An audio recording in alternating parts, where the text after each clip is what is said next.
If you're not feeling it, be honest. I'm dashing in the coupe and going Sonic speed. I gave you my all, tell me what else you need. I'm not ready for your love, but feel you rushing me. And my cup is running low, need you to fill it, please. I remember all those times it was a simple thing. Now I'm here all alone, reminiscing about what we could've been, I'm on the road, drinking, dropping, swerving, I won't crash out. Got 12 on my ass down, still will chase the bag down. Hit the throttle, spaz out. These niggas crashing out, they living but they lashing out. They ain't chasing paper now. Whoa, I can't crash out. I remember I was broke, I'm getting cash now. These lame-ass niggas talking shit don't make me lash out. She don't make me lash out. Ballin' like I'm Jordan, make a switch. Every time I talk, I'm making hits. Trippin' daily, I feel like the shit. Yeah, I'm going, I can't reminisce. If you're not feeling it, be honest. I'm dashing in the coupe and going Sonic speed. I gave you my all, tell me what else you need. I'm not ready for your love, but feel you rushing me. And my cup is running low, need you to fill it, please. I remember all those times it was a simple thing. Now I'm here all alone, reminiscing about what we could've been. If you're not feeling it, be honest. Dashing in the coupe and going Sonic speed. I gave you my all, tell me what else you need. I'm not ready for your love, but feel you rushing me.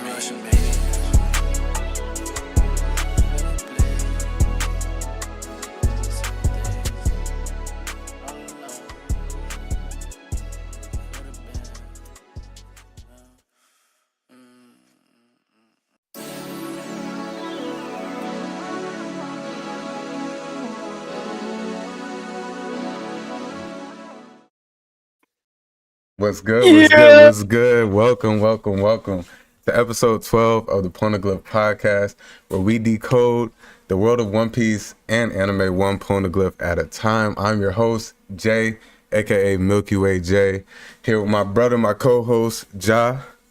What's up, guys? Whole lot of red here.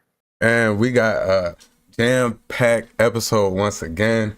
We are back with anime, manga, and today's episode, we are going to hop straight into the anime world news. Got a lot to talk about, a lot to catch up on.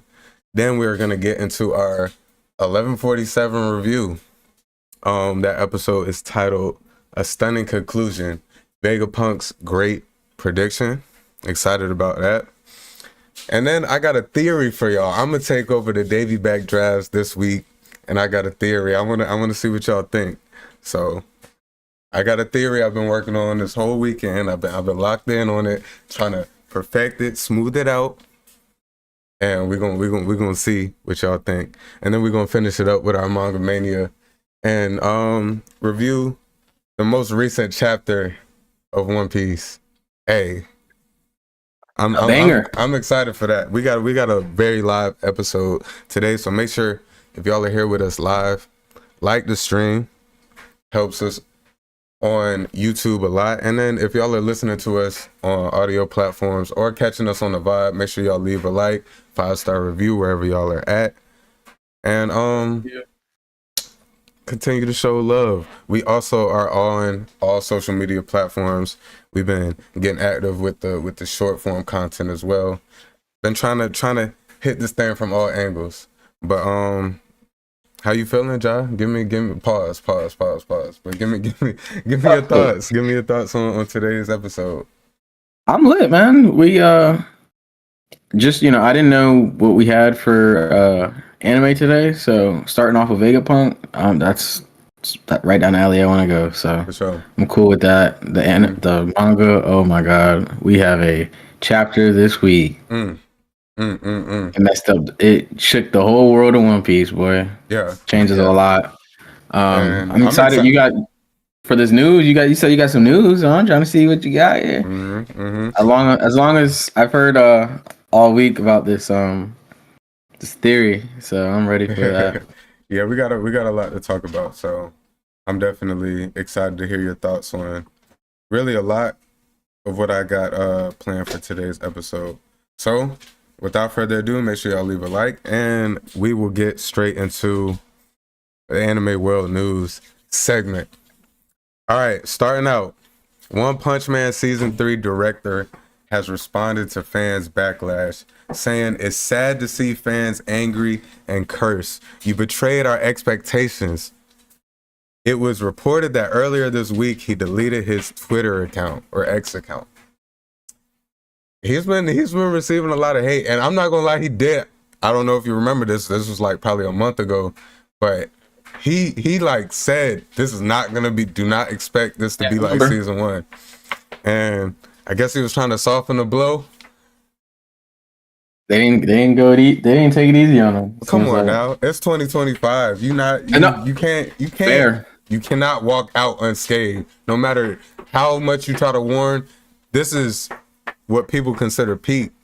Like some people have this as their favorite anime and stuff. So for you to go, season 1 was heat, season 2 was heat, and season 3, I haven't even started it because I've just been hearing so many iffy things. I'm gonna still watch it though, but I've been dragging my feet because I ain't been hearing nothing great about it, which is disappointing because One Punch Man is lit.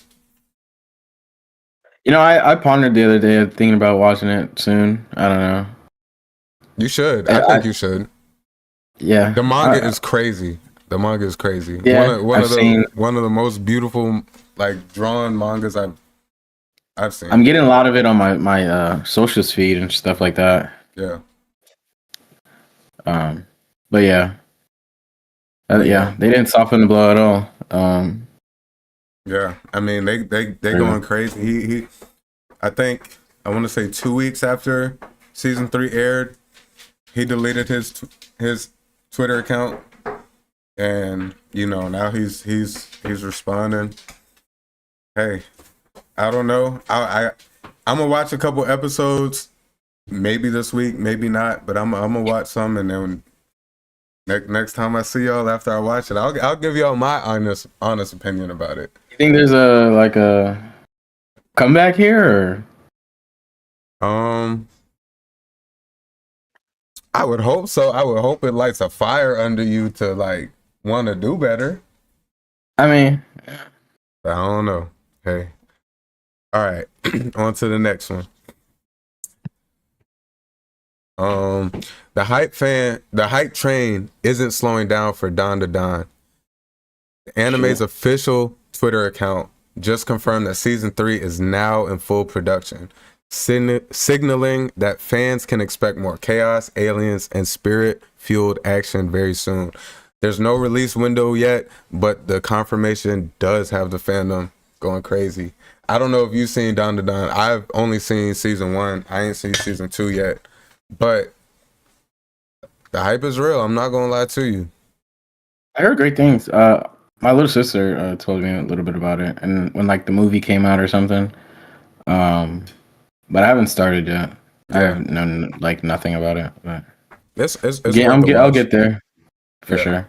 Yeah, it'll. It came out in like that new age era like a year or two ago, right? With like Solo Leveling. I felt like that's the first time I heard about it. It came out after Solo Leveling. I don't know about the manga. The manga probably been out. Yeah, fair.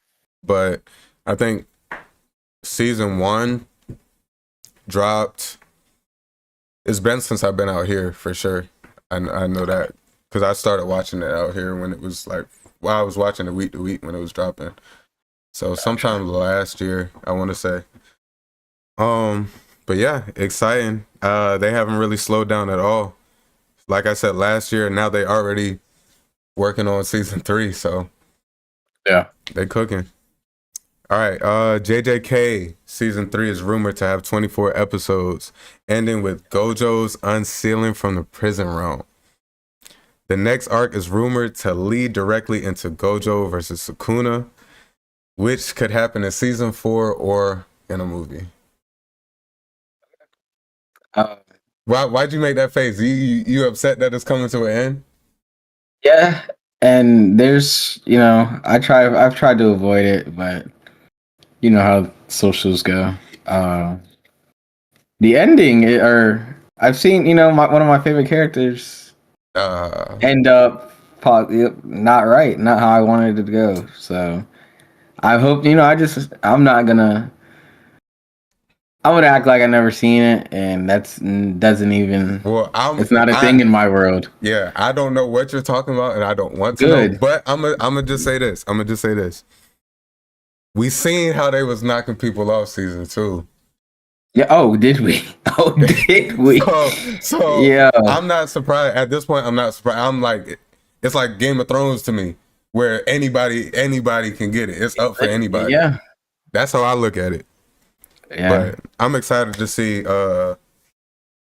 This movie dropping by the end of the year. Season 3 starting at the top of the year. 24 episodes. That's what we want. That's what we want. No, that's you can't complain there. Yep. So excited for that, JJK fans. Make sure y'all catch up if y'all not. Berserk. I didn't even know any more Berserk was even being thought of, but Berserk is about to get even more intense. According to Koichi Mori, that's the creator of Berserk. I'm sorry if I butchered the name, but the next arc in Guts Saga will dive deeper into darkness more than the original infamous Eclipse, packing heavier emotional and narrative blows than anything seen before. Berserk is one of the darkest, I've heard darkest shows out there. It's. I'm not gonna lie. When I first watched it, I was shit too. I had to pace myself. It's not even that long, but I had to take some breaks because, hey.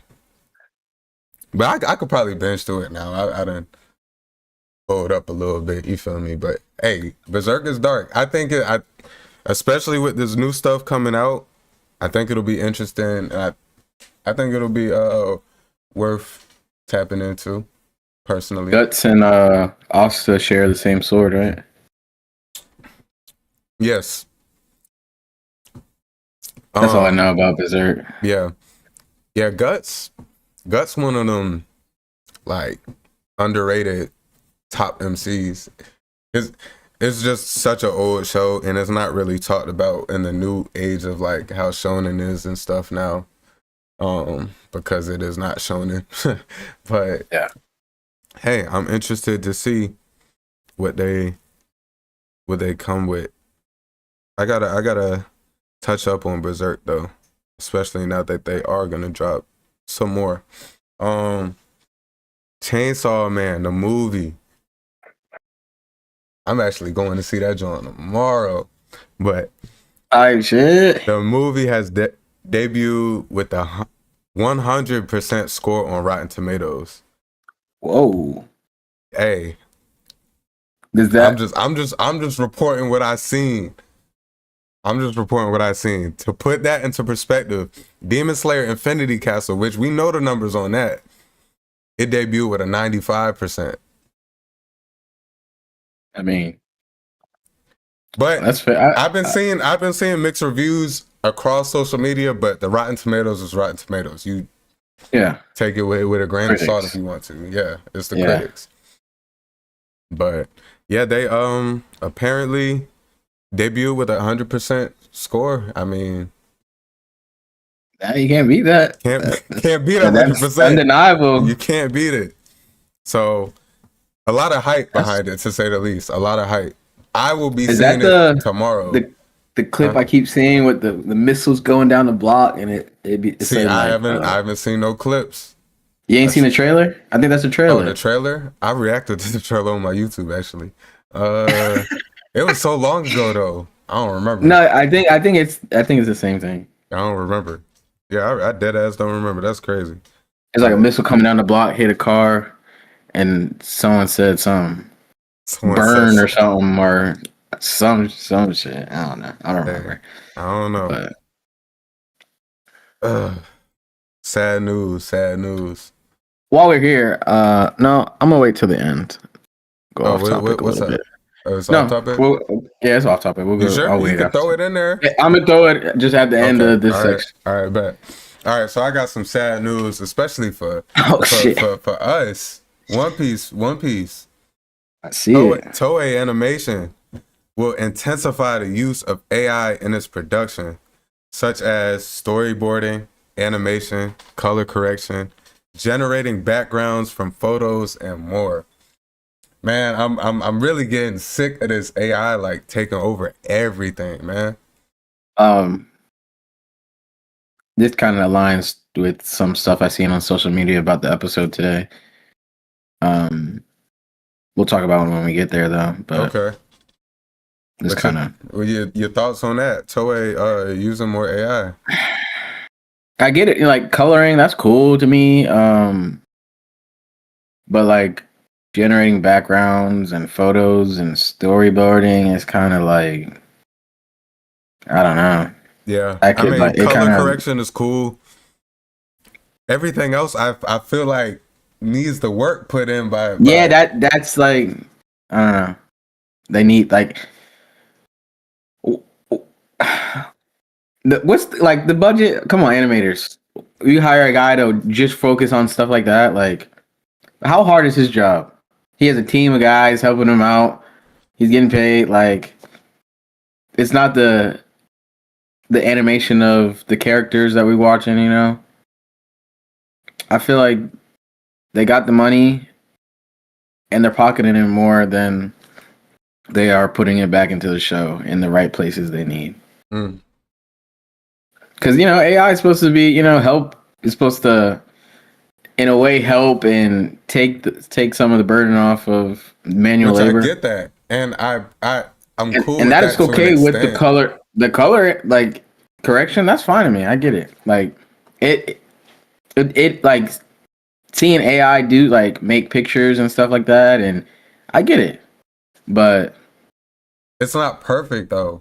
It's, and then you like, you could tell, like, I mean, right now in social media, it's kind of getting, like, the line is getting close. Like, I'm getting sick. But you can still tell, like, for most of them, it's still AI. I can't even. If I go on social media, I see a video, I immediately go to the comments and people saying it's AI. It could be anything. Yeah. It could be anything. Huge right now, bro. And it's like, zoom in on the hands, zoom in on the. Oh my god! But I don't know. Seeing AI being used for any and everything at this point, it's kind of, it takes away from the originality, the creativity aspect of things. But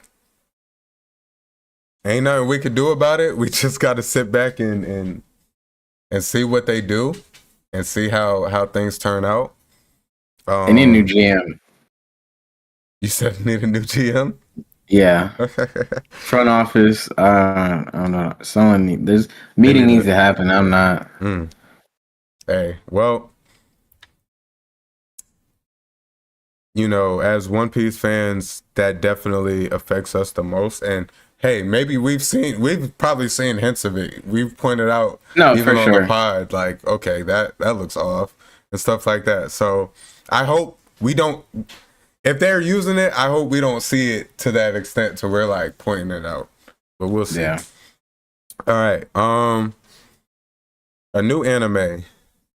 A very dark anime about Charlie, a 15-year-old half human, half chimpanzee boy from a forbidden genetic experiment.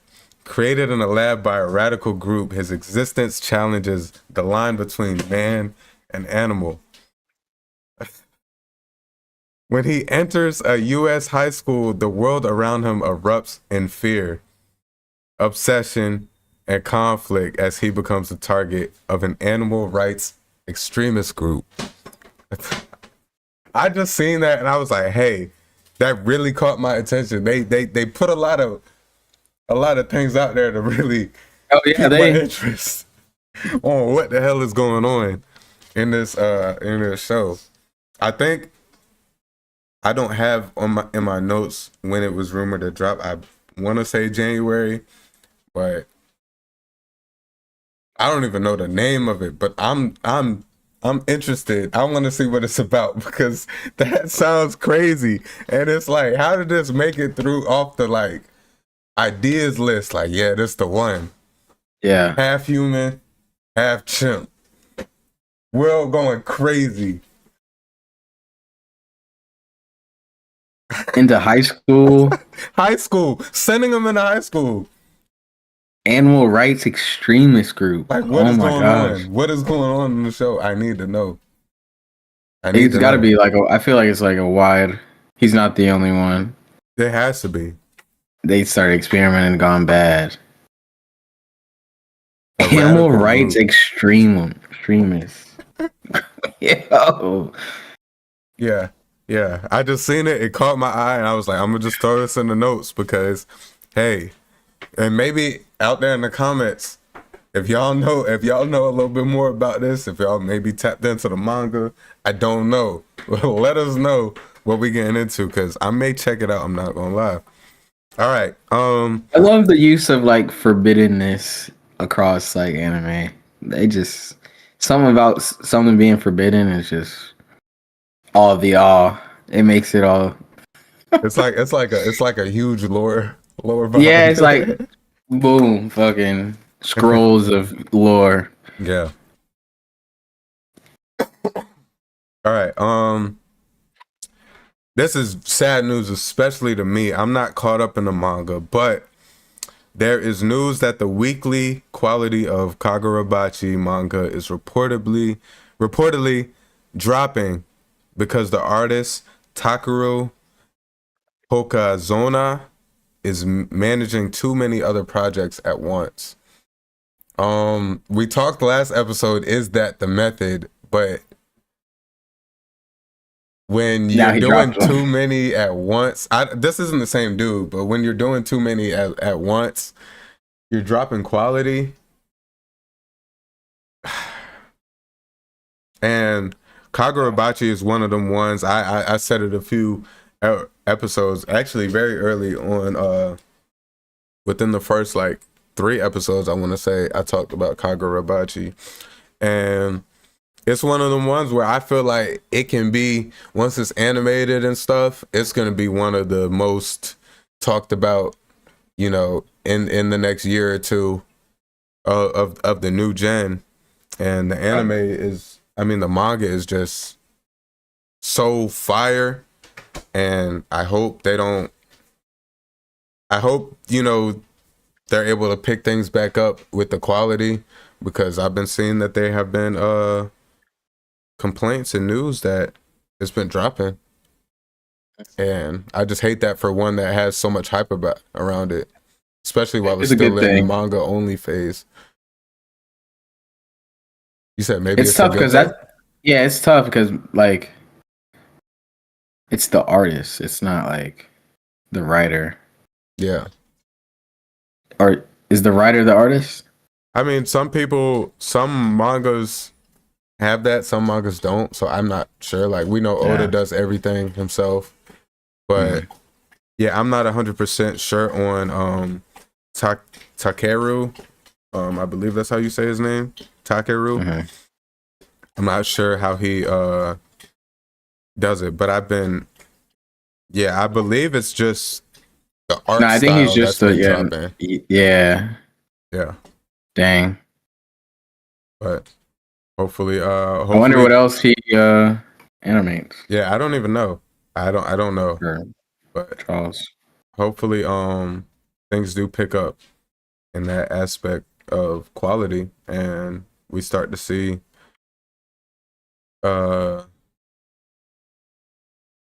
good quality Kagurabachi chapters coming out again.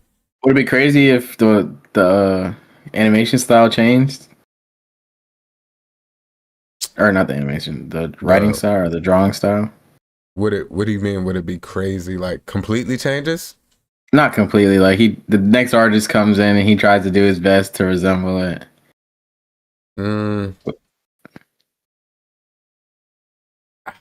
I don't know. There's still a lot of chapters out right now, so they've been. Yeah, it would probably get some discussions, but this is all pre-anime, and we're still in an age, we're not to the point where manga is like law. Like people still give the anime a chance, or people are still watch only anime. So I feel like because of that, it still has a chance. But hopefully, I just hope everything picks up. I've been piecing away at it. I've been busy with a lot of content and stuff lately, so my actual sit down manga read time has been very limited. But Kagurabachi is one I've been grinding out, so I hope things pick up. All right.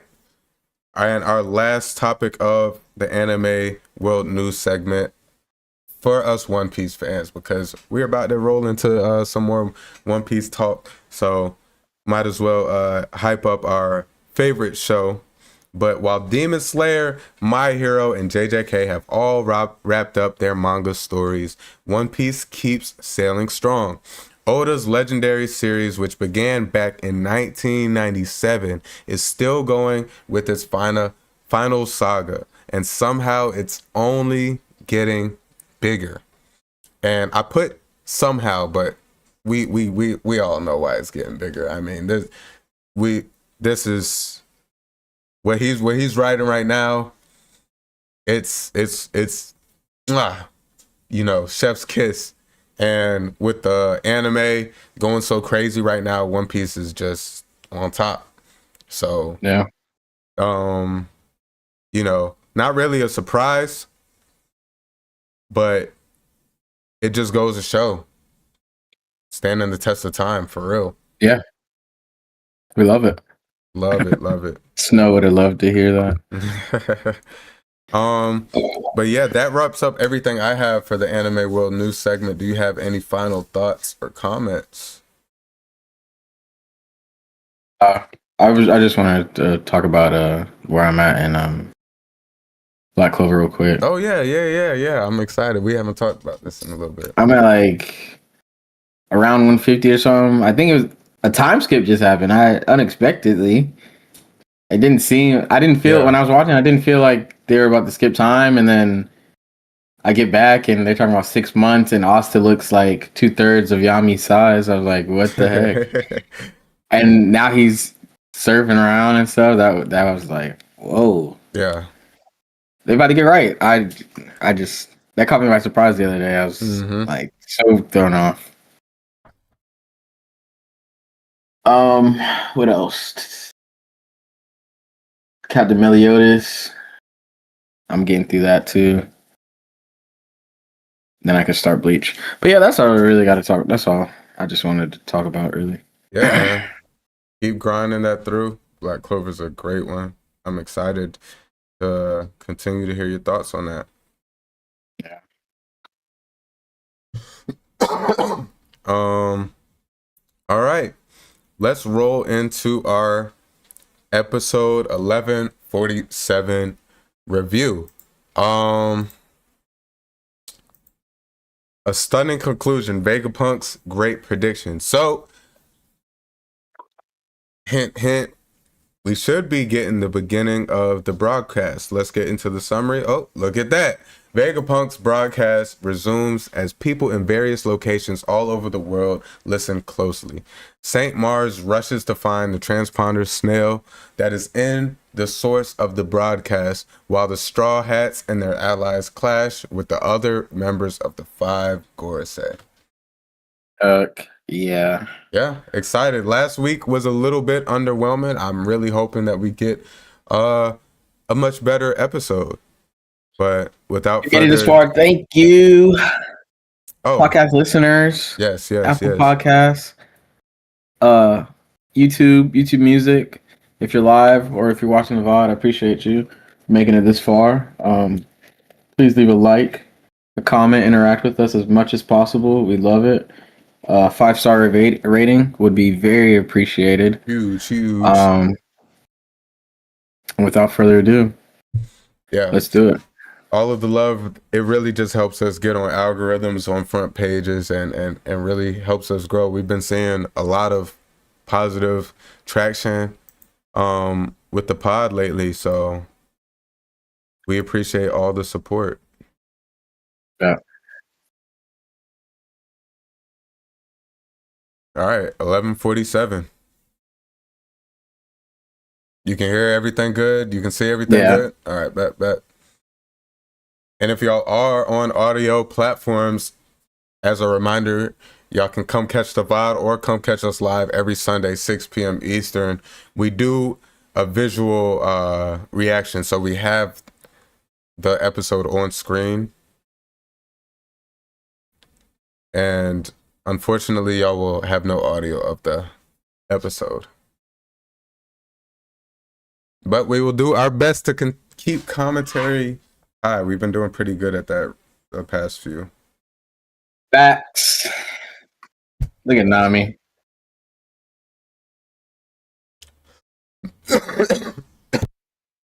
That boy moving, ain't he? Moving.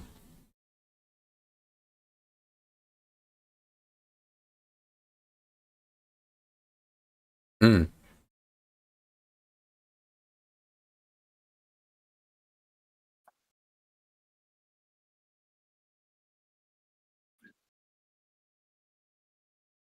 Yeah.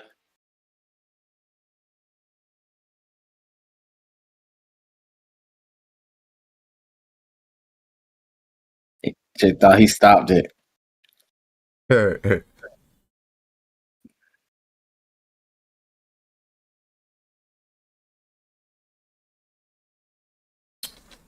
Punk Records.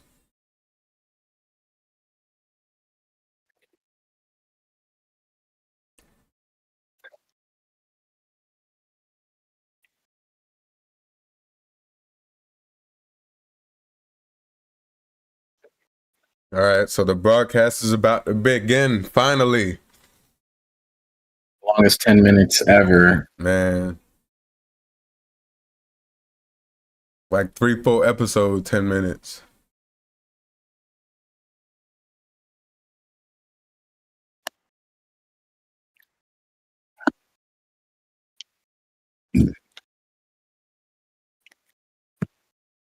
Vegapunk.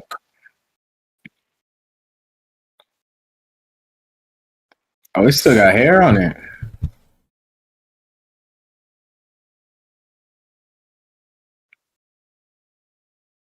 Oh, Vegapunk Lunarian. Had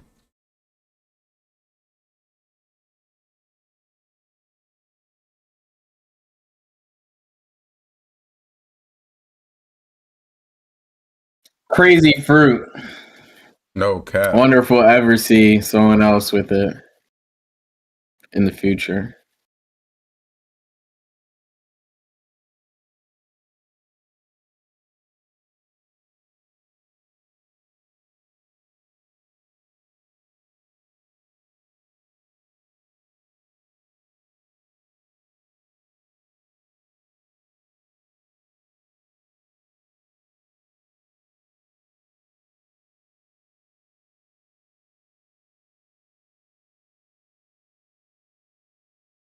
Okay.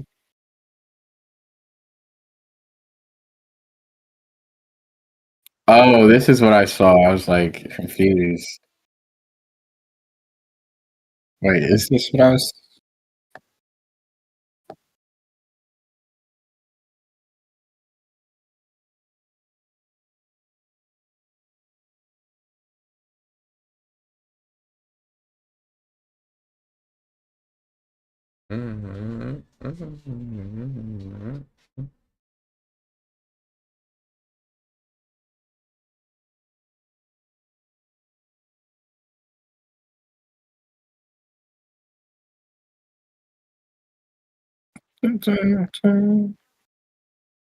Doctor.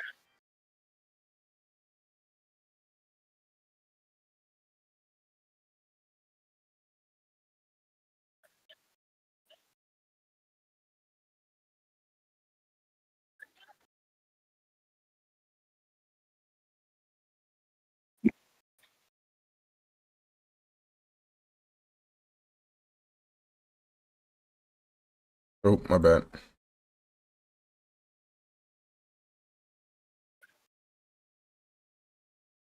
I don't know about you, but that was kind of cool scene, little there, right there.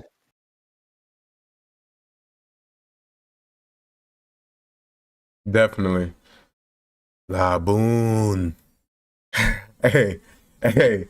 I've been saying that so much. I just finished Thriller Bark, and I just love. I be forgetting how Brooks be saying La Boon, La Boon. He just like drag it out. La Boon. My dog, man. Them linking up one day, Bro, it's gonna be crazy. I was tearing up when that on that scene, man. I'm like, bro, that's like the third, fourth time I done seen this. Why am I tearing up again, bro?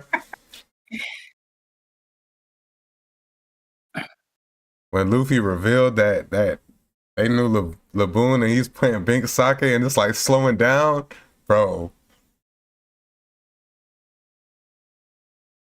And then the tears start falling on the piano. Oh my god, man.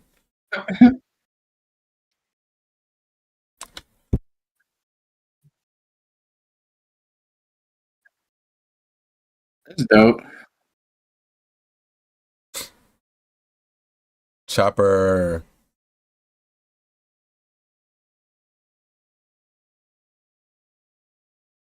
What a unique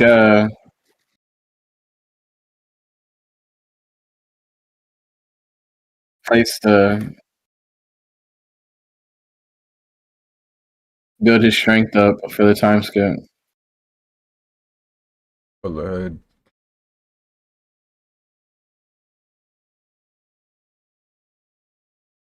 Hachinosu. Right. That's what I'm saying. You know, so Yep. It's that AI shit.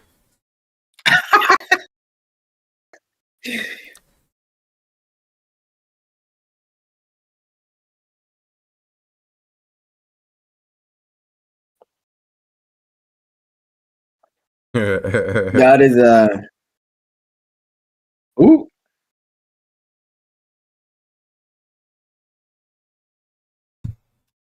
Say downscale? Can't take out a transponder cell with a regular stomp? We gotta use hockey. Let's see. Needs the hockey and coat his kick. Take out Vegapunk's transponder cell. That's S snail, Jit.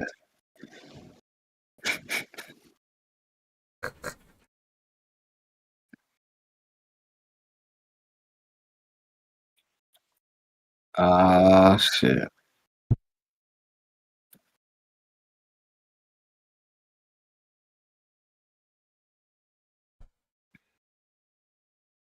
We cat bird.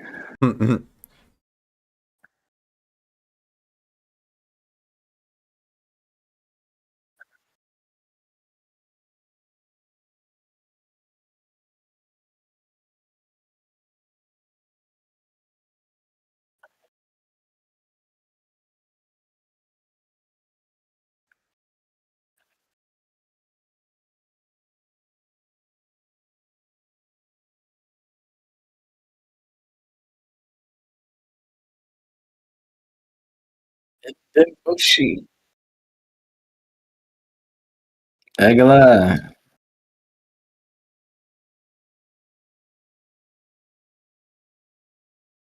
Oh, you got, buddy.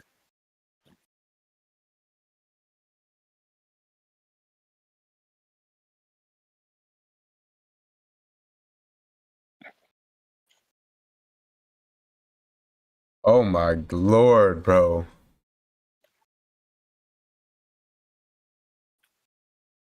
We are halfway through the episode, man. And nothing happened.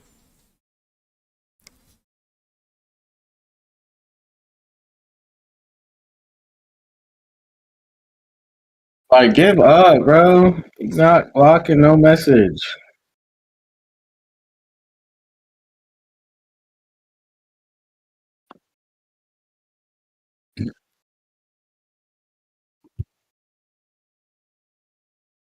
Professor Clover. No.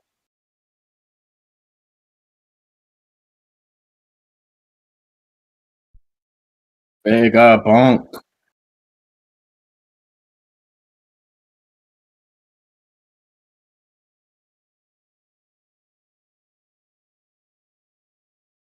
Observation. Wait. What's up? Not tripping. Is this new stuff? I gotta pull the chapter. Yeah, I was about to say we gotta touch up. Through the ear?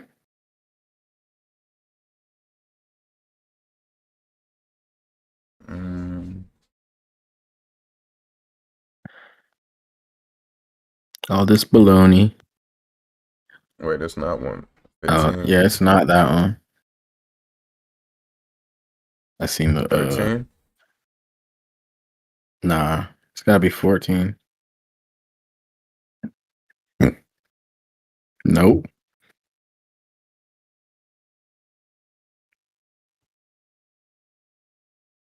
Yeah. It's 13. Yeah, it's the same. It's the same. Page 10 of 1113.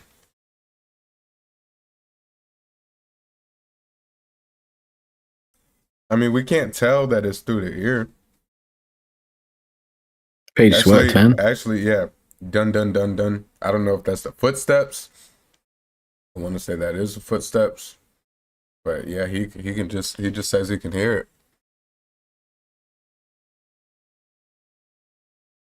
Okay. Maybe this is the reason why later on someone tells him something off screen.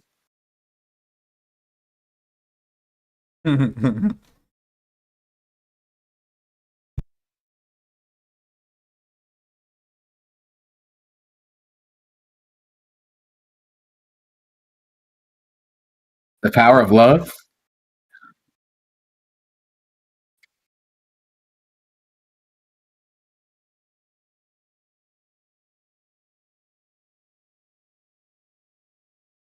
That sword is huge. Huge, bro.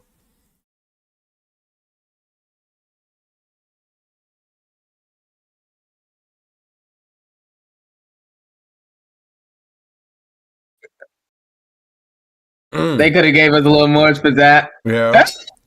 Yeah. Yo, why is he huge? What you mean? He and They're huge. yeah. Oh, whoa. Yeah. Oh man.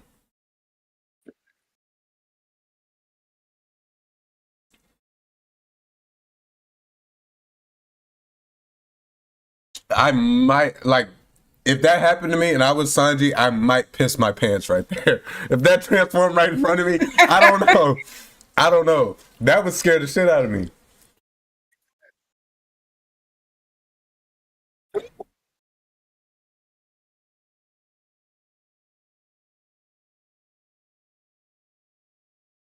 Good catch, Atlas.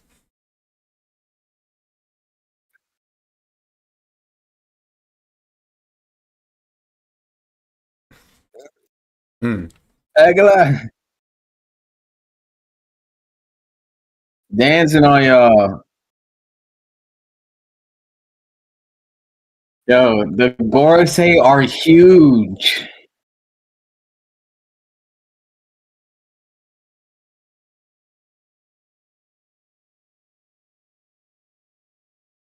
Yes, sir.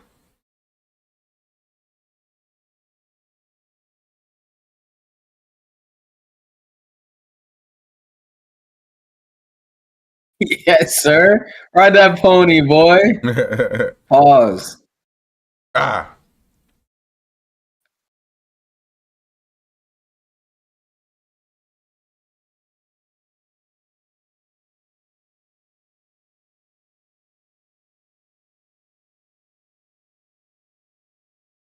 Yeah. Yeah.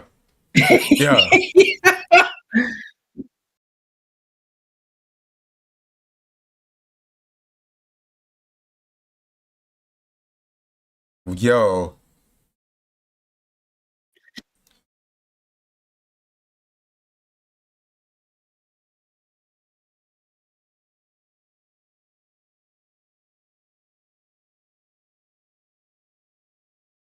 Yo.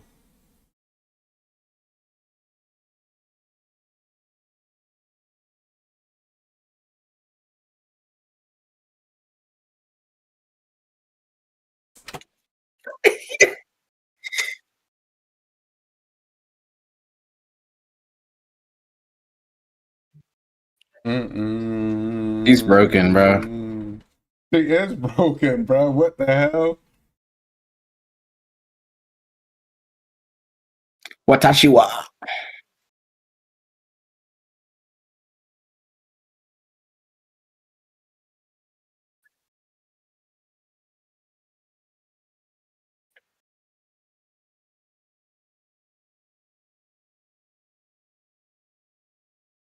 Yeah, y'all listen up.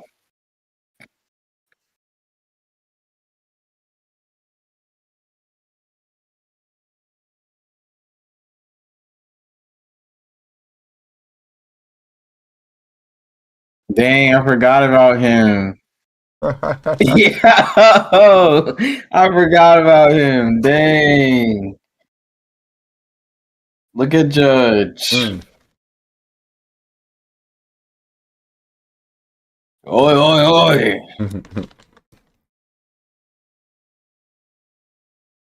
Head ass.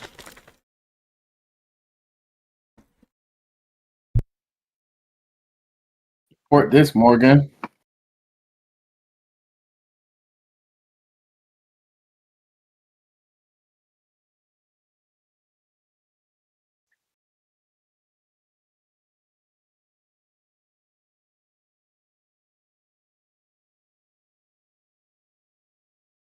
Yeah.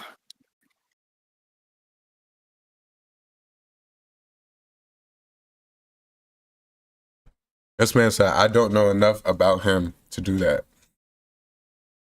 You peep that? Get it, Nami.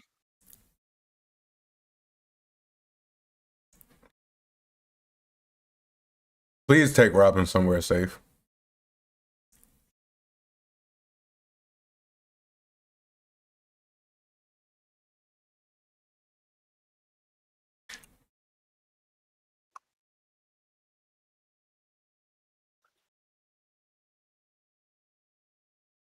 Nico Rub. Oh shit. She remembered his. Duh, she on the crew. You know she on the Straw Hats. Yeah, I don't know why you. Akaina's two lax.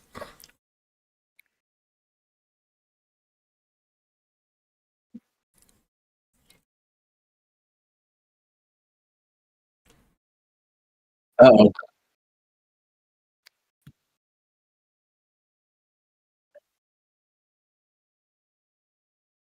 Yeah, Brook. Yeah. Brook. Okay, Usopp. Yeah.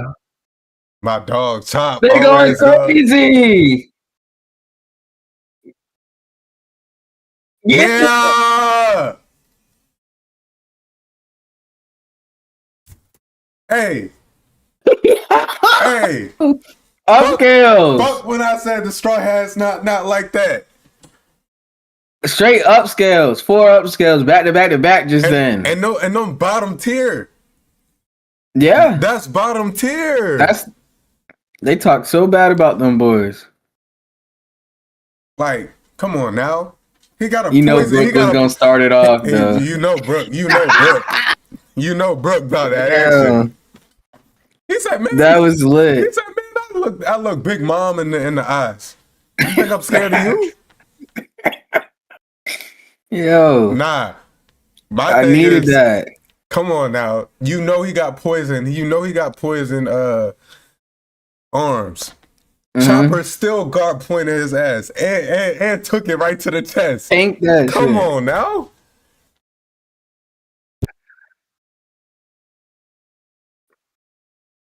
That's his go-to line.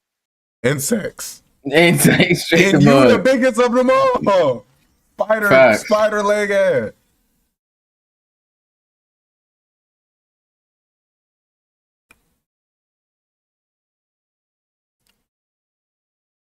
It's in space, shit. It's on the moon.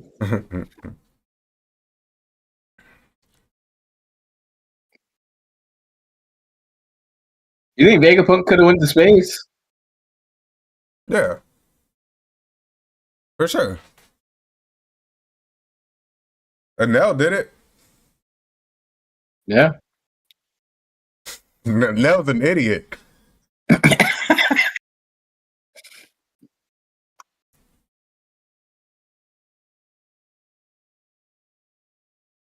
If Vegapunk wanted to, he could probably have an Egghead Island on the moon if he wanted. Right. Man, where her shut off switch at, man?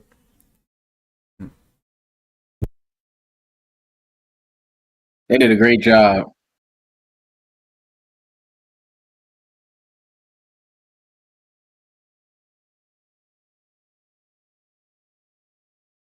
You better drop a nuke on it. Yeah, right. Just destroy them all, right? Damn.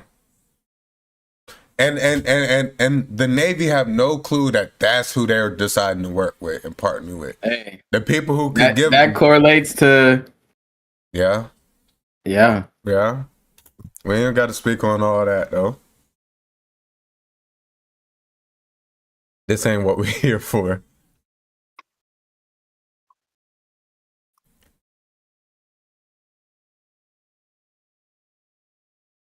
I'm glad that happened to this episode. They got to be doing that on purpose, right? What? Just like the same parallels, I guess, to the manga. That's hilarious. I totally forgot about it. Oi. Caesar, you're supposed to know all this stuff already. Right.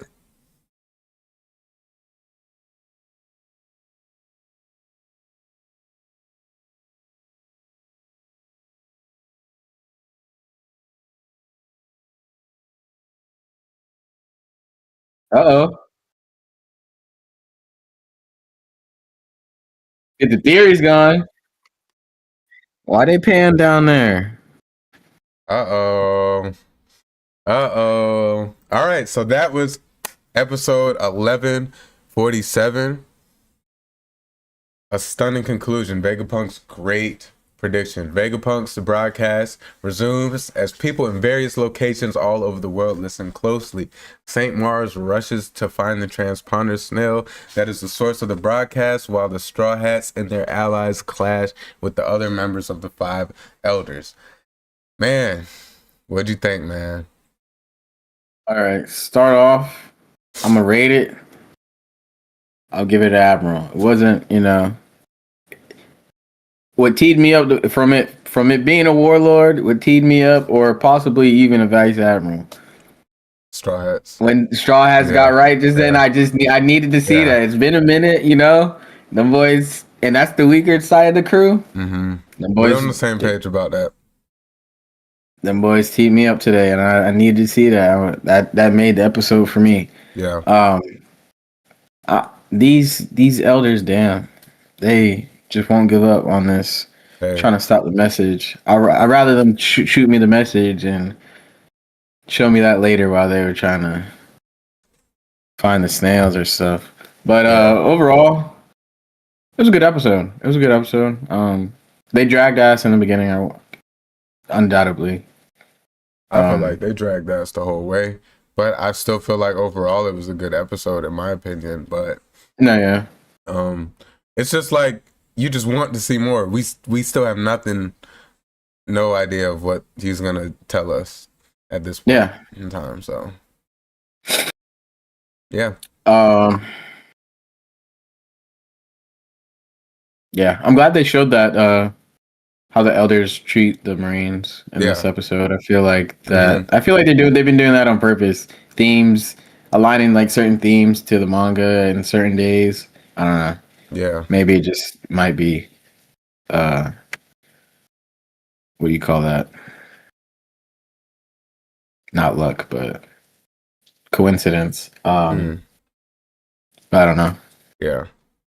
I mean, yeah, overall, good episodes. Straw Hats got a little bit of an upskill, standing 10 toes against Saint Saturn. And yeah, I give it an Admiral too. It was cool. I enjoyed watching it. It was just slow, still seeing, just panning the old faces, getting their reactions. But I do expect a lot more action moving forward. So I'm excited for it. For sure. I feel like they're kind of hoeing Sanji still. I feel like they could have gave us a little bit more of an effect when he kicked. I did like the flame effect was pretty cool. I think that looked better than the manga. Of like when he was completely set on fire for a second before he transformed fully Zoan.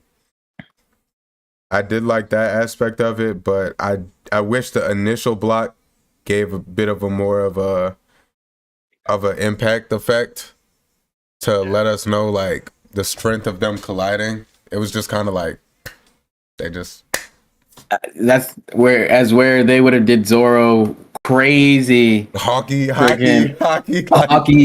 all like Flash.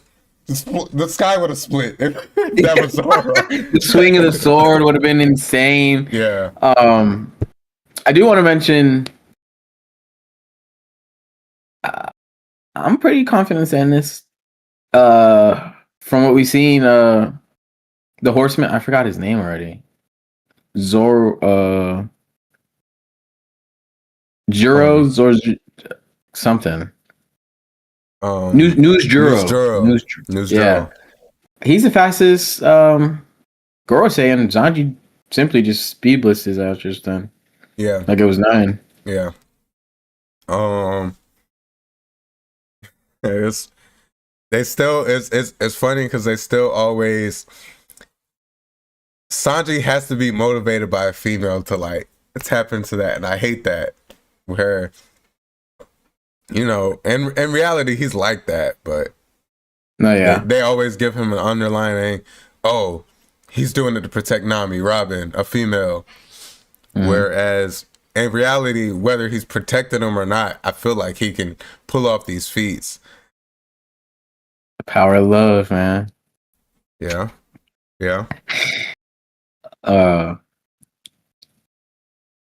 Yeah, they did something bad. I can't lie. I really liked Bonnie's giant like future. I like seeing that anime. Yo, I really like seeing that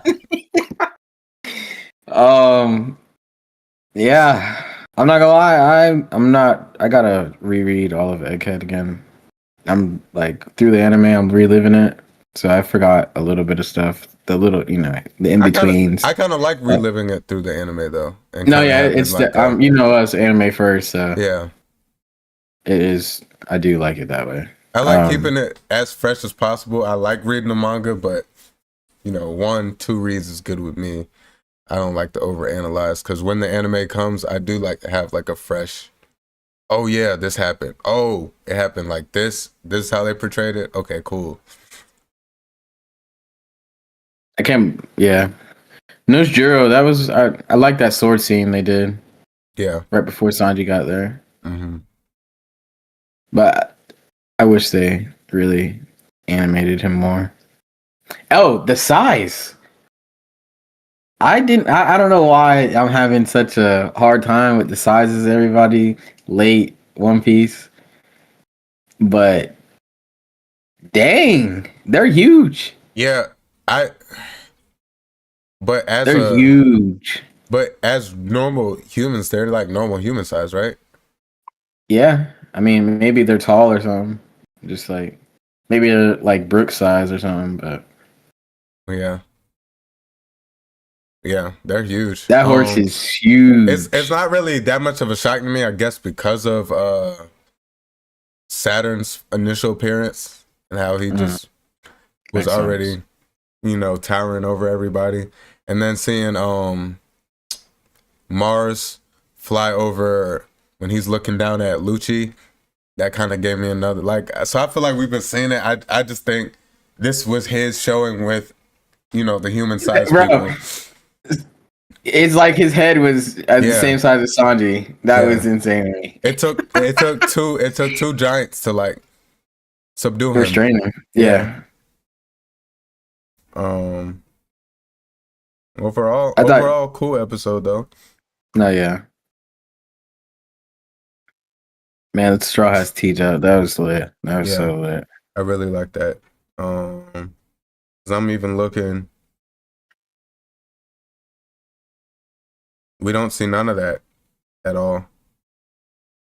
We just see. I mean, we do see like them all do it at once, but we don't. The individual pans of each of them, deflecting an arm. You just see them. That was done in great. the one panel. Yeah, it was. That anime did really well with that. I like that. Yeah. Any final thoughts on the episode? Episode 1147.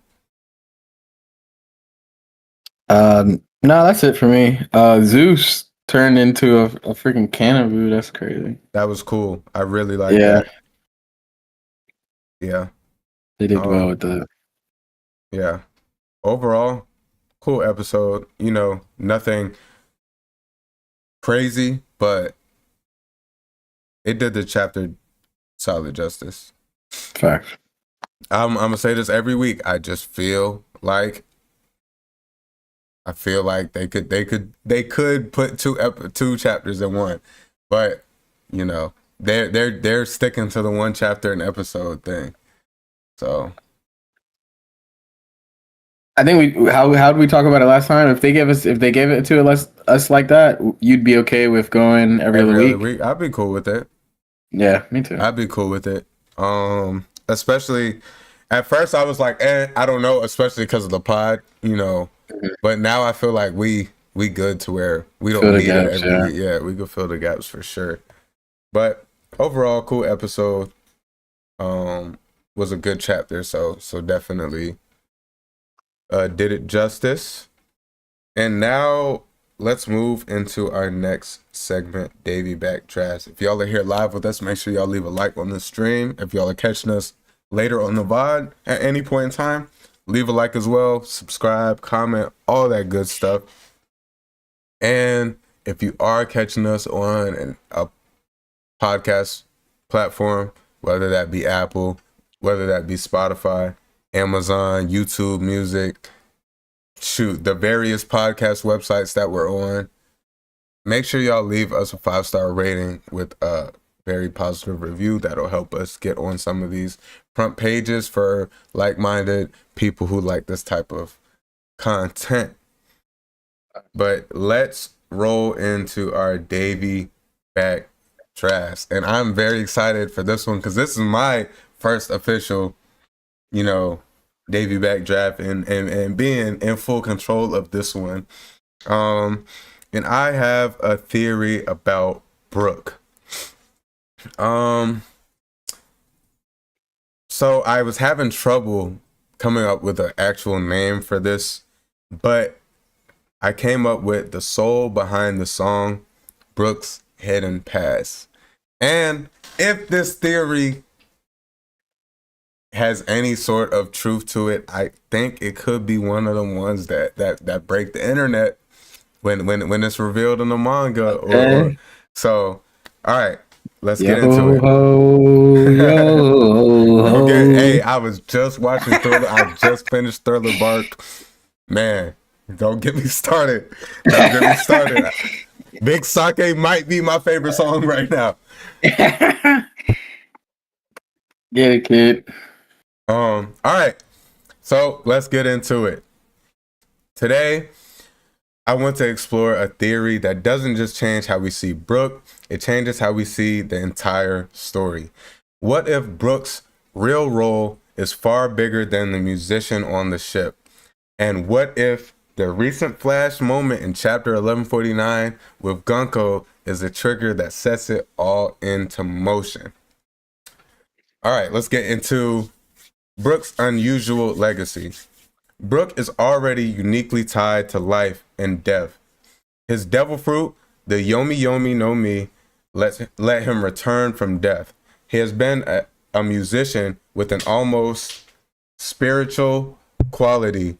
His songs carry memory, emotion, and promise. But we've only seen the surface.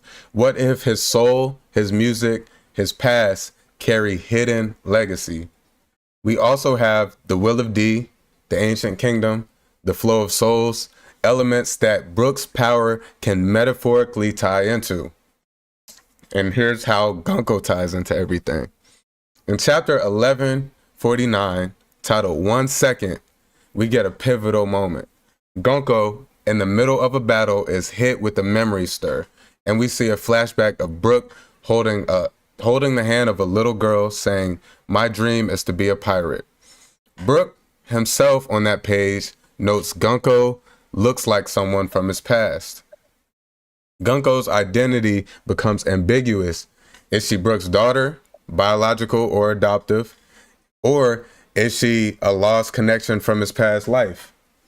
Importantly, the memory triggers just as Gunko is about to commit an act. It's as if her past with Brook is resurfacing at a critical moment.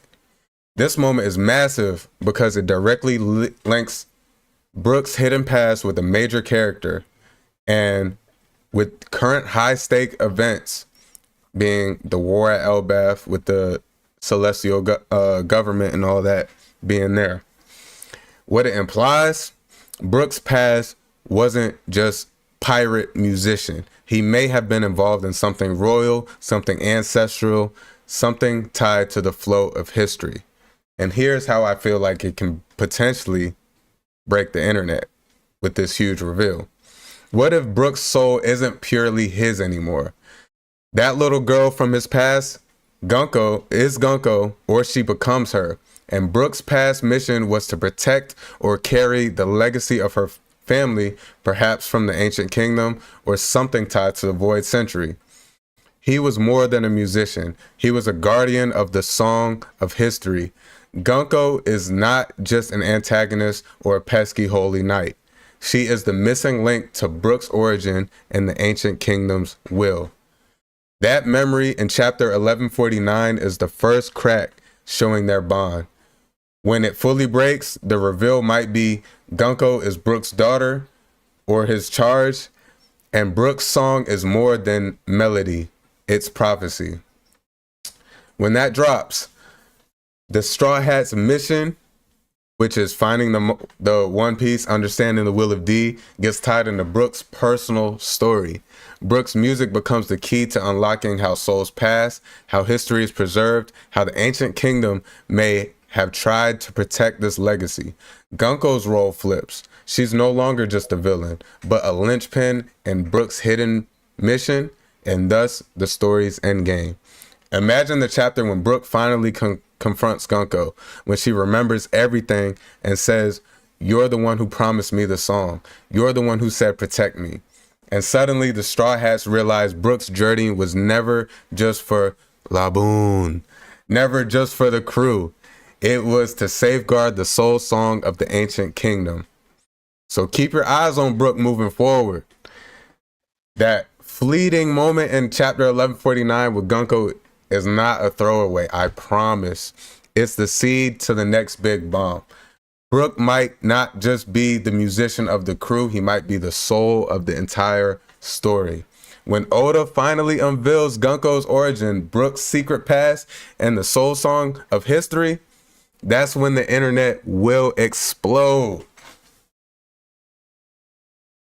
Give me your Well said, thoughts, brother. Give me your thoughts. I'm on board with the fact that we, as Brook being one of the backgrounds, like character backgrounds that we don't have yet, we have like nothing about. Mm-hmm. I believe he'll definitely be playing that big role with maybe closer to the Holy Knights and Celestial Dragons, maybe like the around relation to like the first 20 families that created the world government. Right. And yeah, Gunko's backstory, that's as her being as close as she is to Emu. Especially with like the latest drops that we had, like the titles that they gave us in God Valley right now. Mm-hmm. Like the knife of God or something, like a servant of God or whatever along those lines. Right. Yeah, their backstories are gonna go crazy. Yeah. And probably be the way like the story unfolds is probably gonna do heavily. Yeah. I'm on track with that. I was just in crafting the theory. I was just thinking of so many different things. You know, I know there's multiple theories off of, you know, Bink Sake and how it ties into the story of the ancient history, the Void Century. That's being Brook's, you know, his go-to song, one of the songs that you know, is introduced with Brook's character. And also just the fact of the chapter regarding where Gunko pops up and just the slight flashback before she's Domi Reversied, and just the potential mystery and what lies behind the connection with Brook. And, you know, Brook being, he already lived a life when he was alive before he because even he even told us, like I said, I just rewatched Thriller Bark 2, so this is what kind of helped spark a lot of these thoughts about Brook. But Brook also mentioned that it took him a little bit to find his body too, after he originally died. So there was a lot of time that may have went by. We just don't know at what, you know, we know Laboon's been there for a certain amount of time, but Brook already had lived the whole life up until that point. Yeah. So just where it ties into, that's that scene where his soul is surfing the ocean and shit. Yep. Just lost, like wandering on the seas. Yep. So it was just all the different factors just was bringing up the mystery of Brook and what he ties into. And another thing that you mentioned, you know, the connection between his move, and we've only seen a move similar to that with Nose Juro when he was freezing the pacifistas. So, and that's, you know, Brook's Devil Fruit ties nothing into his sword powers. We haven't seen anybody use a sword like that with freezing abilities, and we see Brook making full, you know, paths across Egghead Island with ice, and this has no ties to his specific devil fruit. So there has to be some sort of tie to maybe a power, a certain skill that a holy knight may learn, or something that I just feel like really strengthens the possibility of Brook having a much deeper tie to the whole story and the ancient kingdom, you know, all of that. But the themes with just like Bink Sake and the music, I believe, like, and him being like coming from that time and knowing like the relevance of that song and everything and what it means in the story and how much like influential it was back like during his first life and everything. Right. And how the song literally is translated and tells a story of some things that it's like prophesized in the world. Also, what was I going to say about Brook?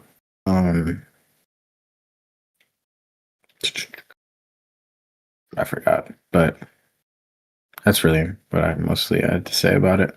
Yeah, it just makes you think. And I know there's different theories about Gunko and her origin, and obviously we have to learn about all of that. I imagine once we learn one, we'll probably be learning the other. That's specifically from that flashback that kind of tells me that.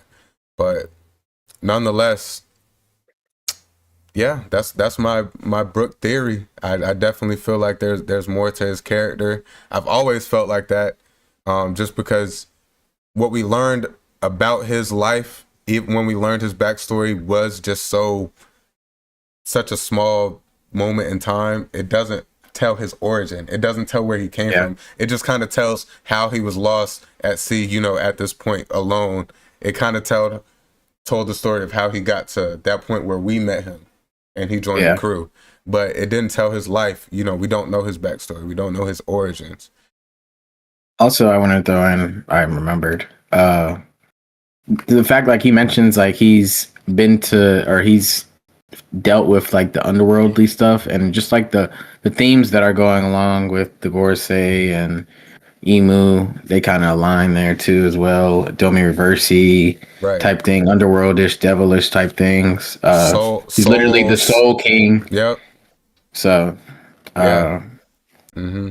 that's why some themes with, like, Zoro, and there's another person that Rayleigh has some themes of the underworldly or devilish, stuff like that. Right. As well too now. Yeah, that's why I kind of at the beginning I was just making the ties to his devil fruit just being the Yomi Yomi no Mi, letting him return from death and just manipulate souls and stuff. We're starting to learn to see, how important souls are into the world. I mean, obviously we know Big Mom had the soul fruit, which was obviously different. It lets her manipulate other people's souls, whereas Brook can, like, physically leave his physical body with his soul, traverse, do different things. I just feel like there's a lot more to him. There's a lot more to his character and, just the history. So, food for thought. Hell yeah. Brook. That was my first theory. It took me a while. I usually see these theories that people post online and stuff, and they always seem very well structured, very well thought out. So, I wanted to try one out. I'm not big into theory crafting or just theories in general. In terms of One Piece, because I like it to, some of them are getting so outlandish. I like to get what I get and appreciate it, but this is one I felt like wasn't too far out there, but still was good enough to discuss, and just thought it would be interesting to talk about. But any final thoughts on that? No, it's really relevant right now, though, because once this flashback's over, we're right back there, and Brook's standing right in front of these people right now. I feel like when we get back, we might have a big, like, maybe another flashback or something, a lore piece. That would be crazy. Just like a quick, like, before a flashback. Like a quick flashback with, like, lore piece between some more Gunko Brook or something along the lines. Maybe, yeah. Okay. I'm excited to see what they cook up with that and what we get with all that. Oh, did not mean to do that. But yeah, that wraps up our Davey Back Drafts segment and my Brook theory, the soul behind the song, Brook's hidden past. By Milky Way J, by the way. So, like, that's stamped. I ain't steal that from nobody. I ain't copyright nothing. That was straight from me. So, but yeah. So let's get into our final segment of the evening. We have a good amount of time because I wanted to make sure we had enough time to thoroughly talk about what we wanted this chapter. So Manga Mania, chapter 1163, titled Promise. First off, if y'all are anime only, we like to appreciate y'all for tapping in thus far. I mean, I did talk about some stuff on the Davey Back Drafts. That was manga news. But if you did stick through it, appreciate it. And make sure y'all leave a like before y'all head out. But this is manga readers only. We do not want to spoil anything for our anime only viewers. And leave a like on the stream, leave a like on the VOD if you're coming back to this. Comment down below any thoughts, how y'all feeling. Subscribe to us. We are trying to make this thing blow up. Audio listeners, Spotify, Apple Pod, anywhere y'all listening to us, audio only, feel free to tap in with us Sunday on YouTube, Eastern, 6 p.m. every time, to catch a visual with us, see our beautiful faces and whatnot. But if y'all continue to rock with us audio only, we appreciate it. 5-star rating and a fire review for your boys, the PNG boys. Now let's roll into our Manga Mania segment. We have a lot to talk about, a huge chapter, and I'm very excited. You want to go section by section or what? To get into it. Let me see. I kind of wrote out a summary. I can kind of stop how you want to do it. Let me just look over this really quick. Nah, I think it'll go better if we just go through the summary, just look at the pages, and then I'll just tap on what I wanted to. Yeah, because I was just going to read the summary, then whenever you talk, that's when I can kind of control the pages, and we can actually look at more of a visual. Okay, bet. All right, but let's get into it. So this chapter opens up with a brief moment of levity. On the cover, we see Monkey D. Luffy doing parkour across rooftops, accompanied by a couple of mischievous, however you pronounce that word, monkeys. A lighthearted riff before the storm. All right, I do want to put in my words here, though. We could talk about this cover story first before we get into everything else. I just did some research on the side. So this is like not really a cover page or anything, or cover story. Yeah. So for the meantime, before we get another cover story, on average, it was I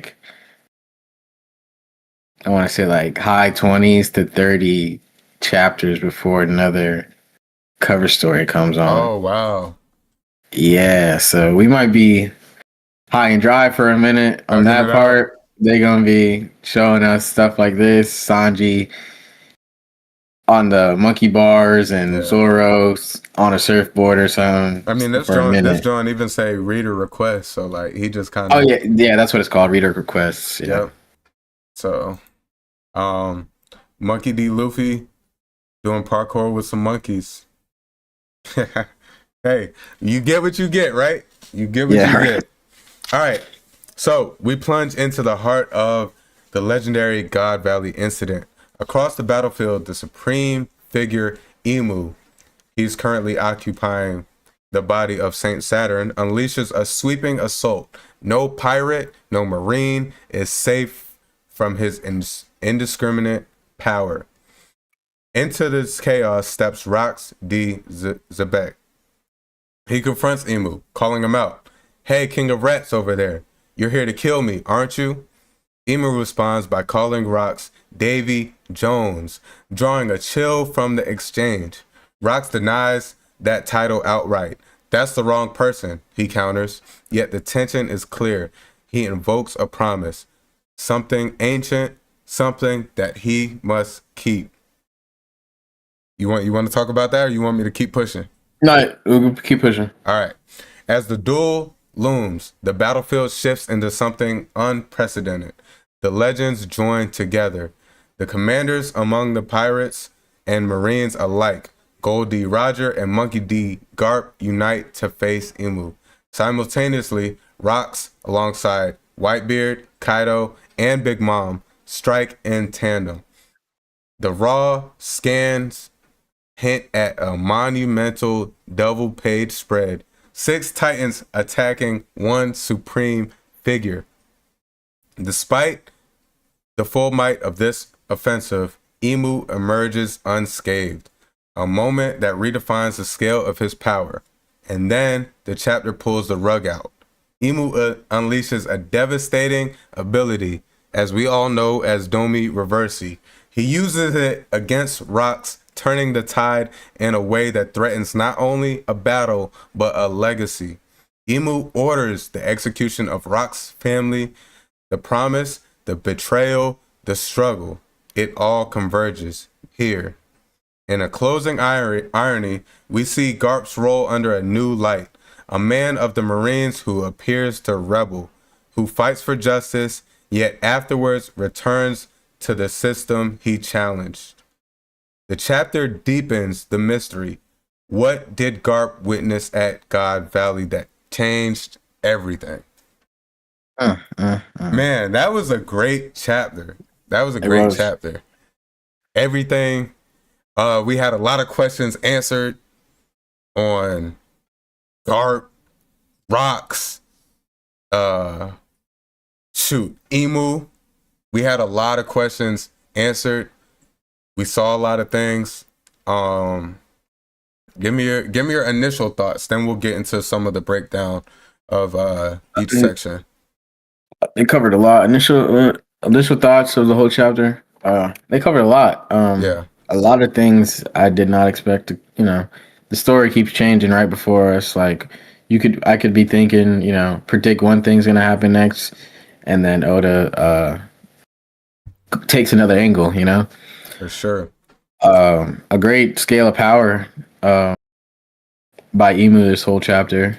And even, the powerhouses of the time, the greatest pirates we know to date, really. All there, all for, their own reasons in itself. Yeah. But yeah, I believe this would be episode of the year when we get there. There's no way that every One Piece fan doesn't give a high rating to this episode after just the display of power itself. This whole arc, this whole backstory, whenever it's animated, I mean, it's gonna break the internet. There's no ifs, ands, or buts. Like the amount of stuff we've been seeing, we've been revealed, we've been just seeing unfold. It's nothing like we've seen. And it's some of the stuff that everyone's always, speculated, always had headcanon, always had talks. What if this? Who's strong like this? Who can do this? Why did he do this? This is like the backstory where we're getting a lot of those questions answered. And this chapter, it gave us a lot. It revealed so much, a lot of speculation. I remember a lot of people talking about, Roger and Garp had to defeat Rocks. How did that happen? That was answered. A lot of people were like, was Garp really, is Garp really like, what's up with him? We're getting a lot more of an answer in God Valley of how Garp is. There still is the big question about him and why he's still at the position he's at. But, we're really getting a lot. And one thing I love about it is, despite all this chaos, everyone's still very true to their personality. Roger's being Roger, Garp's being Garp, Rocks is being Rocks. And definitely. they're just the top conquerors of the world facing off of the world, you know, the world itself. Yeah, so it's surreal, and by the time this is animated, bro, I just like, yo, everybody out there, be safe. Y'all need to witness this. Like, do not get into, if y'all beefing with people, end the beef, drop the beef. If y'all got health concerns, go to the doctor. Y'all cannot miss this, because when this is animated, I need all y'all here with me experiencing this. Merch. I was just thinking that earlier. That's funny you say that. Yeah. Like, I can't miss this. Like, from here on out, PNG Pod, y'all hearing it first. I'm taking my health so serious. I'm treating my body like LeBron James from here on out. Cause I'm gonna figure out what the One Piece is. I'm gonna live to figure it out. I can't. I'd be turning in my grave if I die before the One Piece is revealed. I'd be turning in my grave. I'd haunt everybody. I'd crash out. I'd crash out. You gotta find a Yomi Yomi, just in case. I need the Yomi Yomi. I gotta work on getting this law to do that surgery on me. Damn. That's the only way. That's the only way. Or Emu. See what Emu talking about. Get us right with some regeneration. Yeah. Ain't no way. But let's get into the official breakdown. All right. So, boom. First page. Emu/Saturn. That's scary. Just taking out their allies. Oh yeah, just wiping everybody. I don't get it. I mean, we seen on the episode, yeah. On Egghead, just crazy amounts of Conqueror's Haki that took out more of their own forces than it did their enemy. He just said, "I don't care about the Navy ships out there or the fleet out there." They're willing to nuke the whole island and everything around it. Like, no matter what allies are there, they just crazy. Just going out, like, how does that help you? You know, like, taking out your own men. I guess when you live over the course of centuries, that people who live 60 years is nothing to you. I guess it's like, and they're the judge of that, I guess. Yeah, they call them insects. You got to think. Yeah, you got to think. If you walk outside and there's a bunch of ants running around, you not like, oh shoot, let me not step on this ant. Oh, there's an ant over here. Like, you just walking. They calling them insects. That's literally how they looking at them. Damn. Like, you know, if I walk to my car real quick and I step on a few ants and kill them, oh well. They was in my way.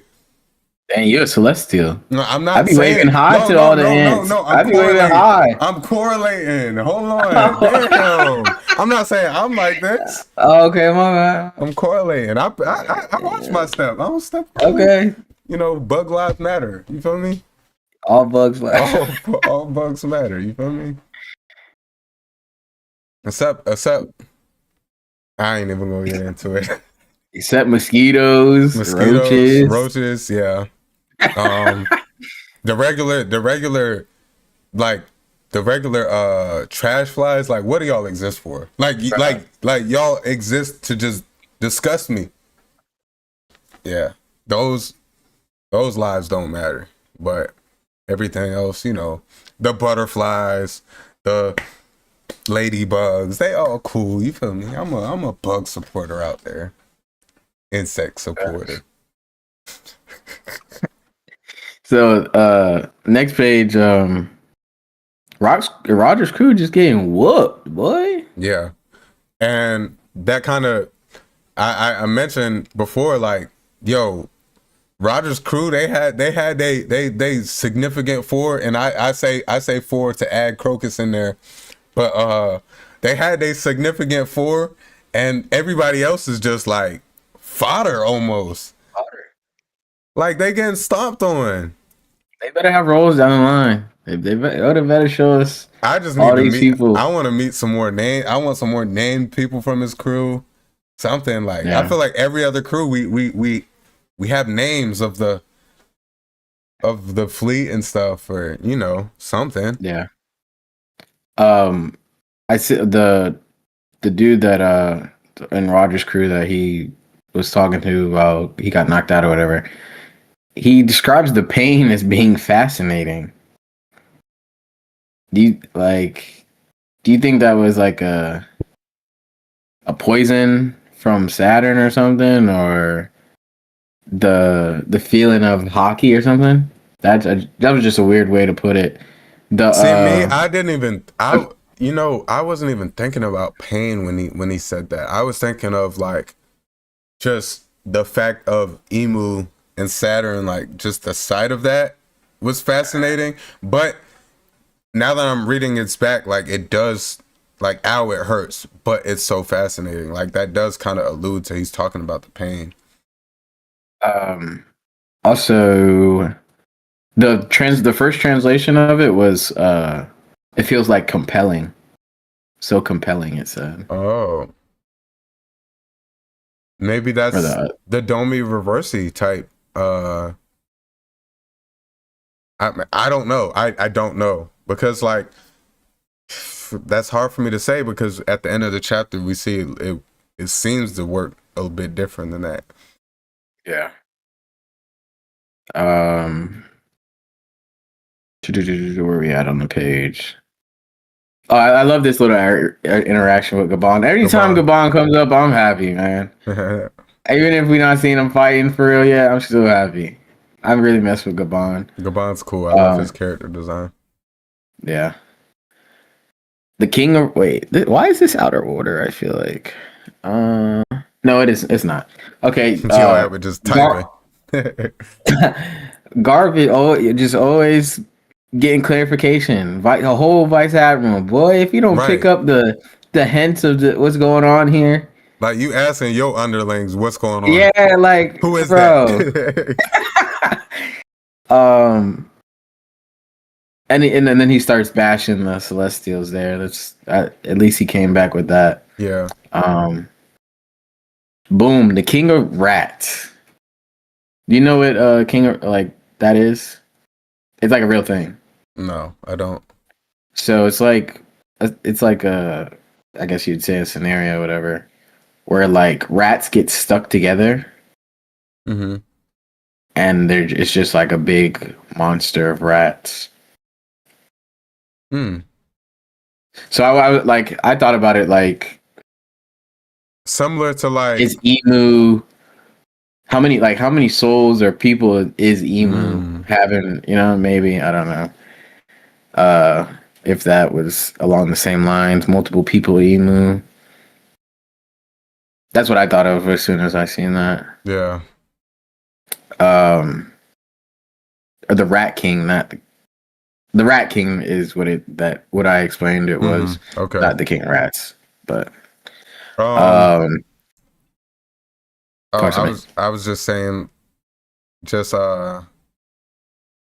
going into the way Emu speaks here, it's just like very ancient, like, so it was and like we'll go into, like, he says thy, I think later in there, but I just wanted to, it just made me think of like he was talking very kind of ancient verbiage. No, I feel biblical verbiage. I want to analyze that now that you mentioned it, like where we see Emu talking more like current day. Right. The word choice there too. The Rock's resemblance to Davy Jones. Resemblance. He straight up called him Davy Jones. Well, yeah, I just said that resemblance because he's not, but yeah. I hope it's 1-to-1 almost. I hope it's something. When I first read that, my heart skipped a beat. I'm not gonna lie. I was like, wait. Huh? When I first read that before I got to like what Rox responded with, I was like, wait. Yo. Because I found it cool. Yeah, I was just like, I liked it. I'm glad that Rock said what he said because it would have confused me about the incident in Marijua on like why we didn't get that same thing. Yeah, that's where I felt too. Yeah, because but and he straight up said I'm a worshiper of Davy Jones back then. So I don't know why it didn't click. Yeah, then. That's why I'm kind of like, because Emu clearly knows who Rox is, like by name, because he was talking to Saturn and said, "Is Rox dead yet?" Just what, 2 chapters ago or last chapter? Yeah, last chapter before he got Yeah. So this part did kind of confuse me on like where Emu's head is at and why he's calling him Davy Jones after he was just calling him Rox. And then before in Marijua, I feel like this would have came up if he was straight up. But it could be a multitude of things. Like maybe when he possesses someone's body, like his thoughts aren't all collected, or he's having other thoughts from other people. I don't know. I just thought this specific instance was weird because this isn't their first straight up interaction. We actually seen them on panel interacting before. As I'm thinking about it now, it's like I'm trying to do justice. Maybe it was like Saturn reacting to it, but then it's Emu. It shows Emu there, and then the clip above it shows. It does show Emu with white eyes, and it does show Saturn with white eyes, but maybe Saturn is just not all the way there.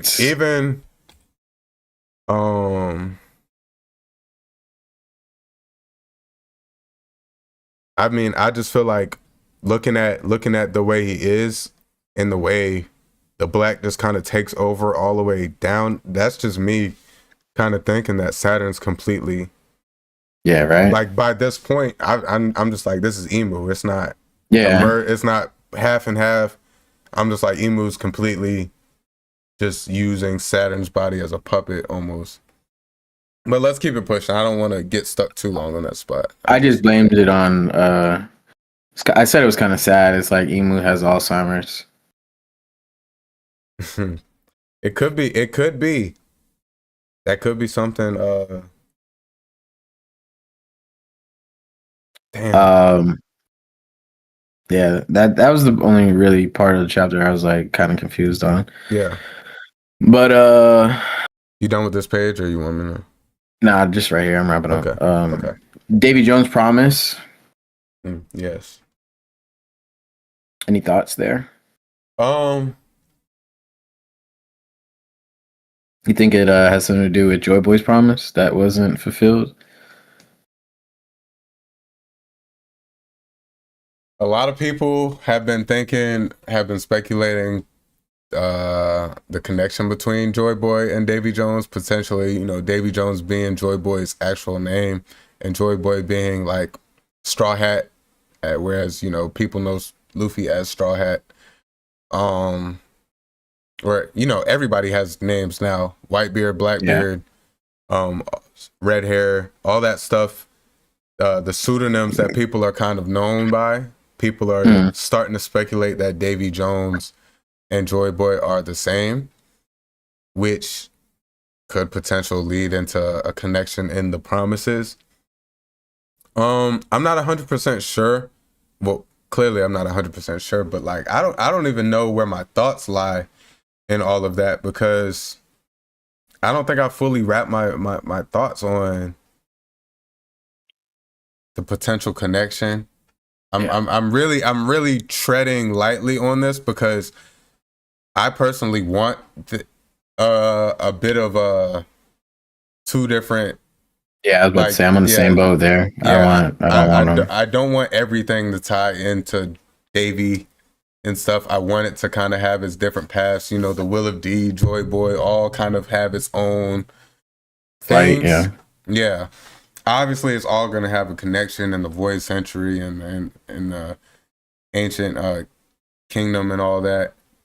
But I want it to all have its own like origin and source and stuff. Yeah.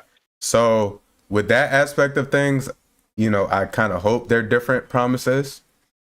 I kind of hope that Davey's promise is more on the darker side of, or in a way, darker side of like conquering the government. Maybe Joy Boy had like a liberation of the world type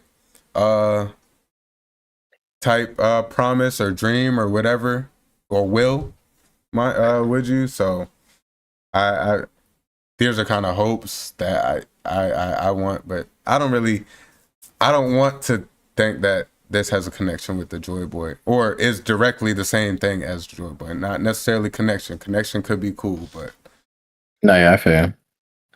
Yeah, I'm on the boat. I want them to be separate, two different people. Yeah, I think we've talked about this off pod a little bit. Yeah. Emu's world not being completed. Do you have any thoughts on that? Yeah. My brain went to the bridges that are being built.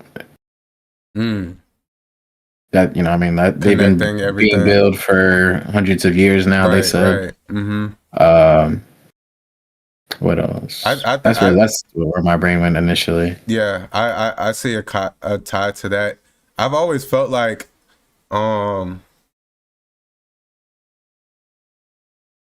Emu has an idea for how he wants to shape the world, and this kind of like is a confirmation to me, just because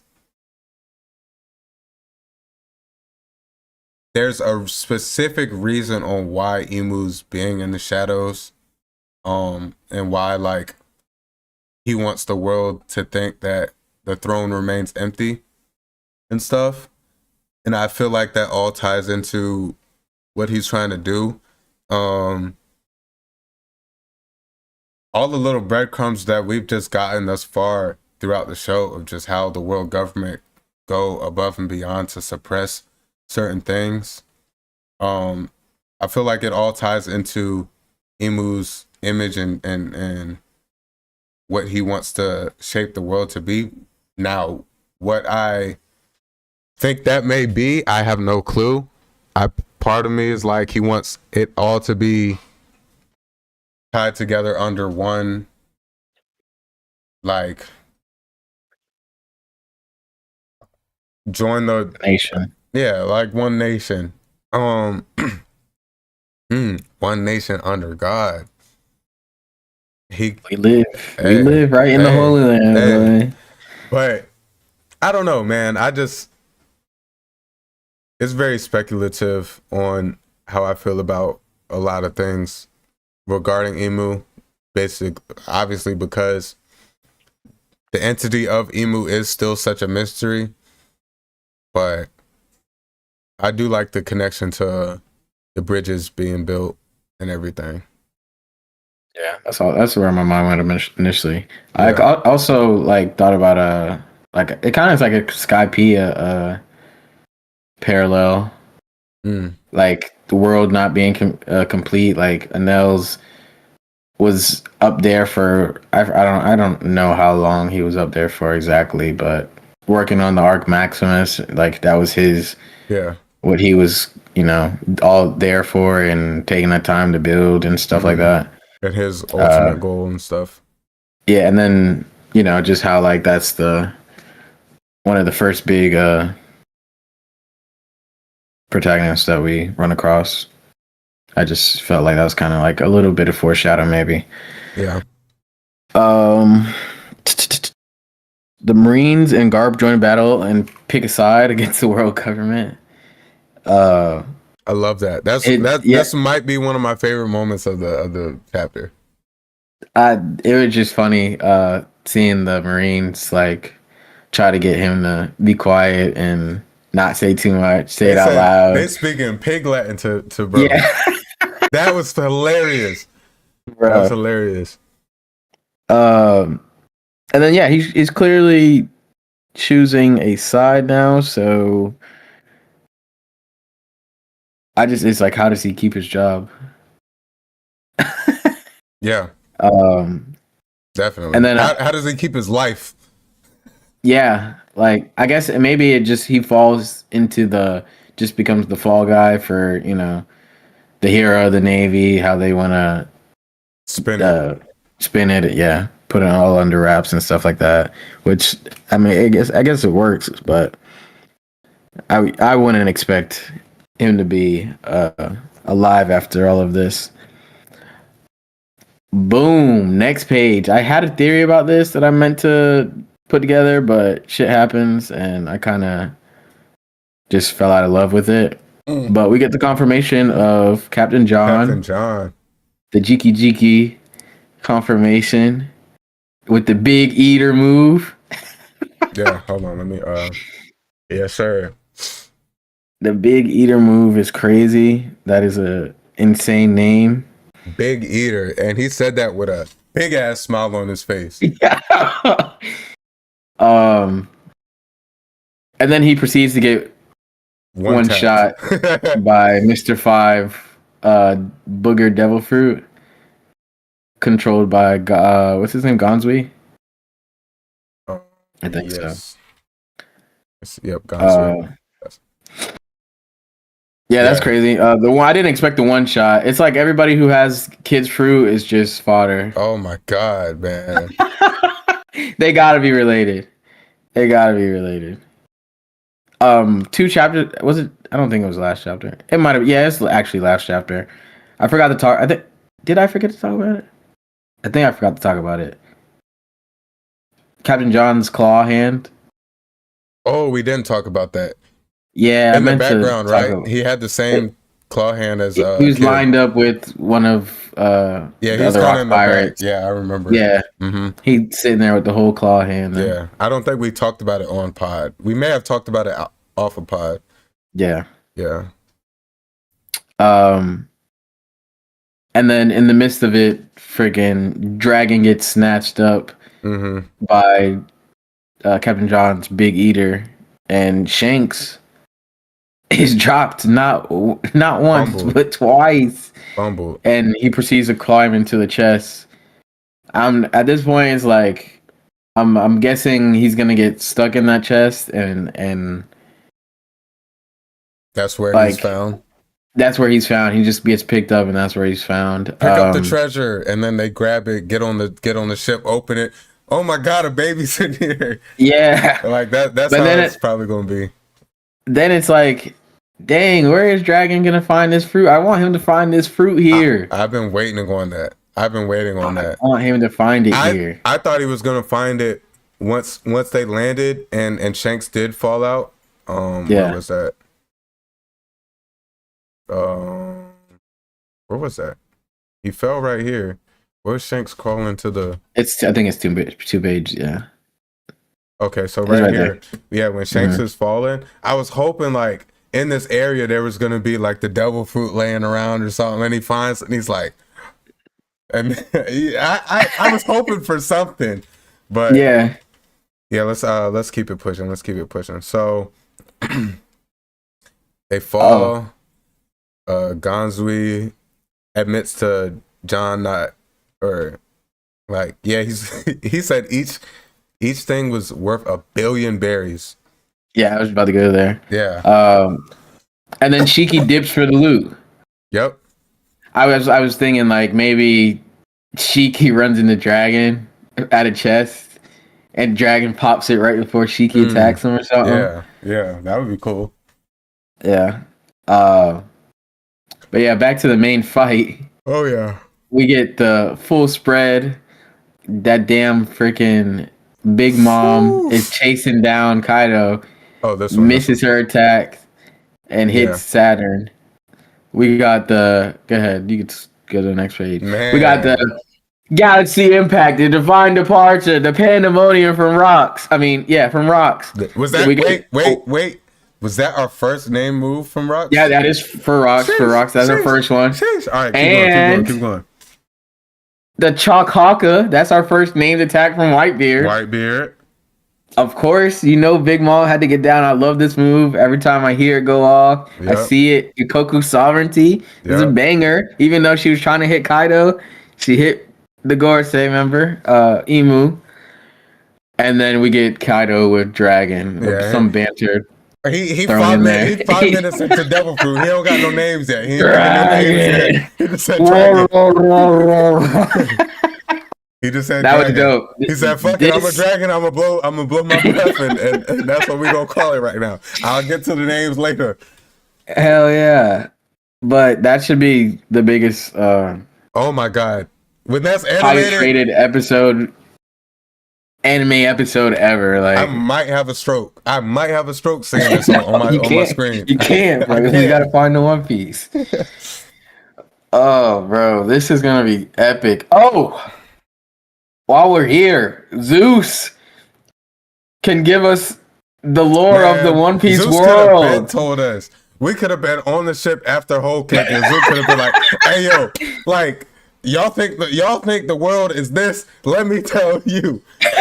like now that I'm cool with y'all gots to know this. The world is fucked.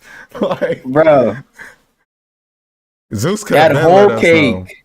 We got Zeus at Whole Cake. We got Zeus 4 arcs ago. Zeus could have been let us know all this. We got to hear this from Loki, and we just met him. And how does Loki even know? He wasn't even alive. And Loki wasn't even there. He wasn't even there. He was alive. He wasn't there yet. But Zeus was. My thing is like, Whitebeard, we see Whitebeard, Kaido, and Big Mom. Rayleigh, we see Gabon. They all just cool, living their lives like that. This day never happened. Like this day never happened. The biggest news was Roger dying. Yeah. Like, bro, this happened. Why is this? I hear you. Garb. Dragon. Yo, and Alec Galaxy Impact here is crazy. Yeah. From what we saw him at that old age and knowing it's probably way stronger here, that is insane. Yo, this is a complete upscale for Emu though. And like just how he takes off of this.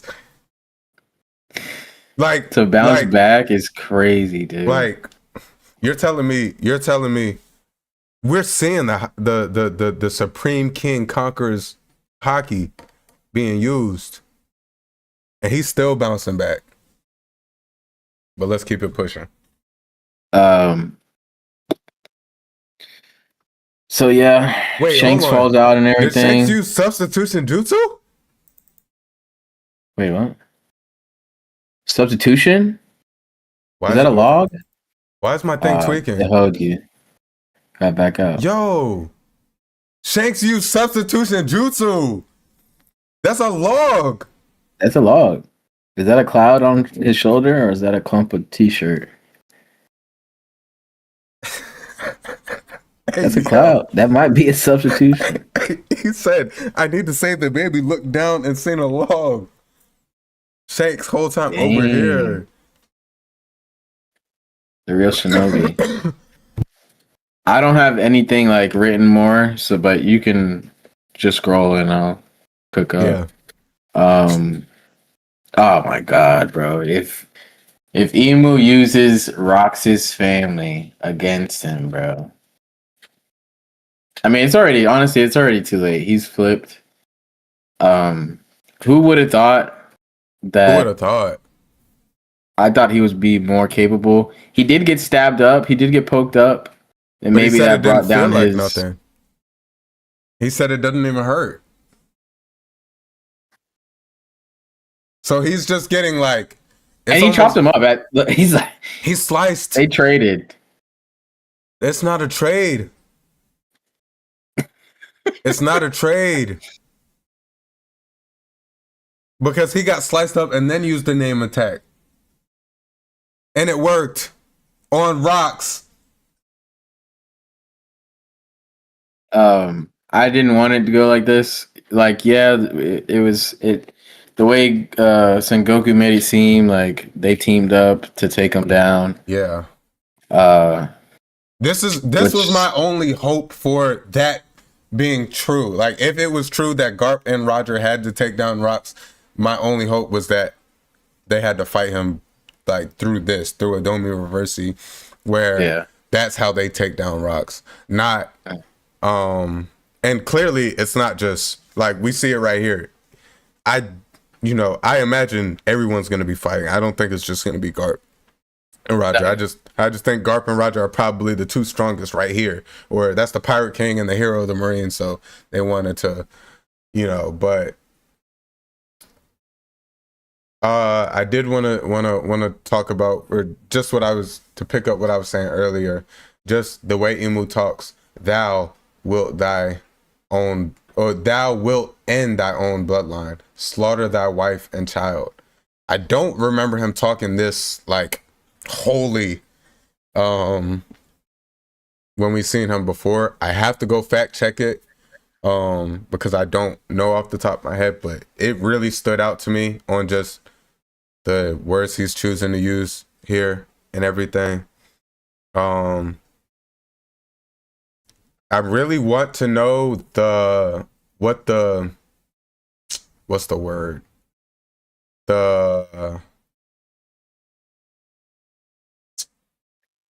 What has to be set?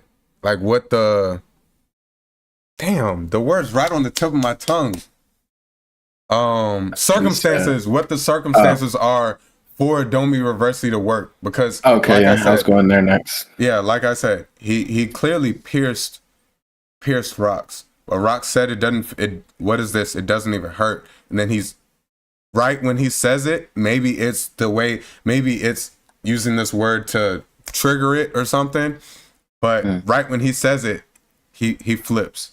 He says this, Domi Reversi, and he flips.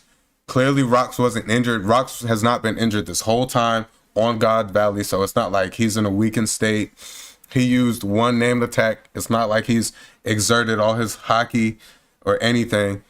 So what are the standards? What are the circumstances for this to be pulled off? Clearly we know Imu's like over everybody in terms of strength-wise. So, but you would think, especially up until this point, someone with the immense hockey of Rox this easily, up until now, we haven't seen anyone of this level get Domi Reversi. It's always been lower level people who, kind of have, except Dorian Bragi, but still, I mean, compared to Rox, but for this to happen so easily, and different scenarios. When Dorian Bragi got Domi Reversi, they're still in a scenario where like you look at it and it's like, damn, they may have a hard time winning this. This, it's like, yes, Imu, but you got Roger, you got Garp, you got Whitebeard, Kaido, Big Mom, and Rox. The odds of this happening, you just don't expect it. Mm-hmm. I want to get into some circumstances that we've seen so far. Right. So we got the Dorian Bragi situation. Bragi got his hand cut off. All right. Yes. I think. Yes. Bragi got his hand cut off. Mm-hmm. I'm not sure if Dory got hit. I don't remember. I was just looking at it when I was doing my Brook research on this recent. I don't remember us seeing a physical injury with Dory. Okay. We seen Bragi went to go hit Gunko, got his hand cut off. Then pretty much right after that, I'm pretty sure they both flipped. Mm-hmm. Yeah. So, boom. Then there's like two more people that were there that got flipped without being touched. Right. Two more giants. Mm-hmm. We see Rox get hit, and then he flips. Rock's family get flipped, but Emu wasn't even there. Yeah. Garling, nobody was even possessed by Emu there in that situation. Yes. They was around Garling and another unnamed holy knight Rox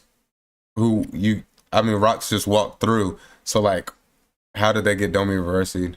So what the internet is on right now. Saturn got Domi Reversi'd and Gunko, but those are probably direct vessels. Yeah. What's the internet? Oh God, what's the internet talking about? You can only get flipped in your homeland. Boom. That is so sorry, ain't it? Nah, hell no, because Gunko's not from Elbaf. She's not. No, bro, she don't count. She's a vessel. Okay, all right, but so everyone we've seen has been in their homeland, and they were flipped. Now that you, damn, you're right. And that's just everybody we've seen. That's just everybody we've seen. Wait, is sorry. No. We don't know if God Valley is the home of the D clan. We don't. That's the thing. Okay, that's Rock said that to Harold. He said they went there to hide. Okay, but he also does say that's where he grew up. He said that's where he grew up. That's. Let's bring it up. We have time. We got time. Let's bring it up real quick. This is our last. He said, that's his homeland. He said. I thought he said that's where the D clan went to live. That's what I was thinking too. I feel like that.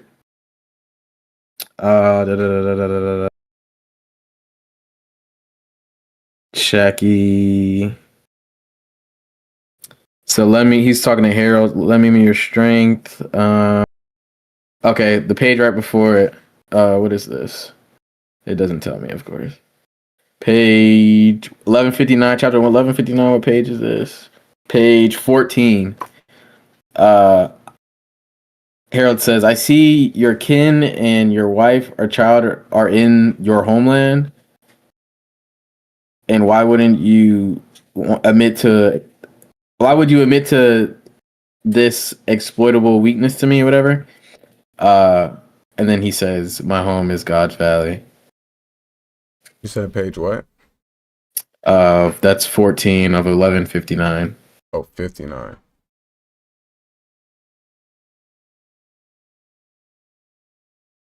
Page 14. My timing was either great or terrible. You see, 2 years ago, I had a kid. And to make sense of that danger, couldn't befall them both. I sent my wife and my child to my homeland and told them to seek the Davey clan for help. So that is his. Okay, That is his homeland. And that's where the Davey clan is. They were hiding out there, but that's where he grew up. So yes, the Davey clan was hiding out there, but that is where Rox grew up as a kid. Okay. Man. That's sorry. Ain't it sorry? I don't like that. I don't like it either, man. Domi University is crazy. I get it. You know, it's OP, so I guess that would be cool. But it's kind of sorry. I didn't think high level people like that would be able to get flipped like that. Yeah. I at least expected Rox to be in a weakened state. More weakened than that. What you saw. Yeah. The way the leakers made it seem was like when they mentioned when Emu mentioned she senses his family running through the forest. That kind of like threw off his psyche, and maybe he felt susceptible to it. Oh, like it kind of. That's what the leakers kind of made it seem like at first, but it didn't seem. I don't feel like he was too bothered by it. Like, yeah, he was like, "What are you talking about?" Yeah, but like, I feel like it's hard because it happens in between. Like we see him talk about it. Yeah, he's talking about his wife, and he's like, "What?" And he's like, "I'm not gonna." But he cuts him off and says it.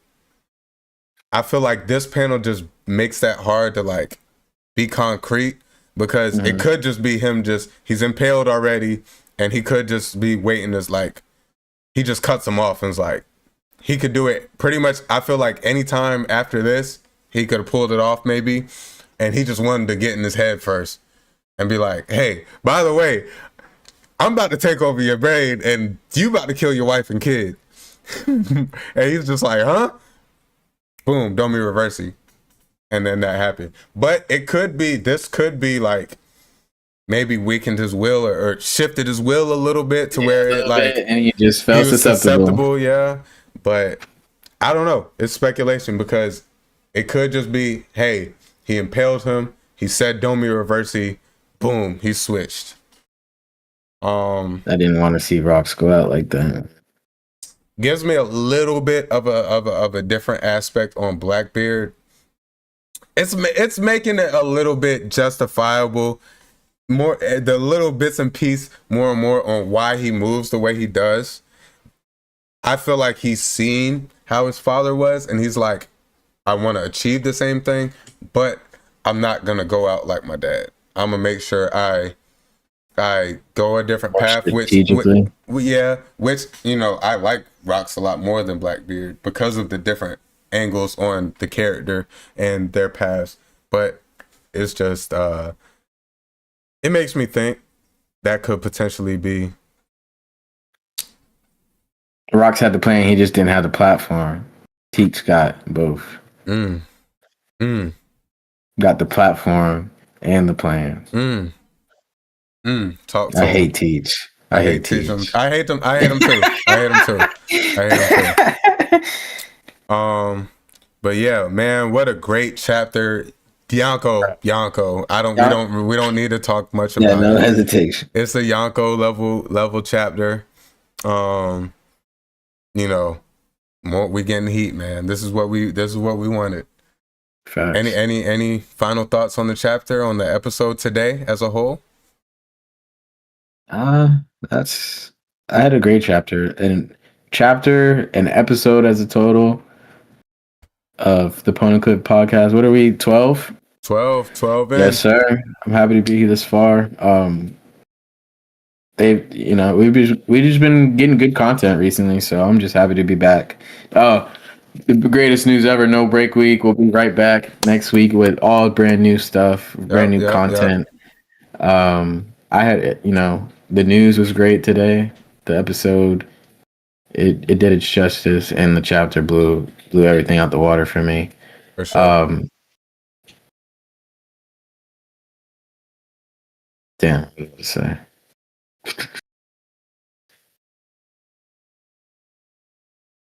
Nah, that's it.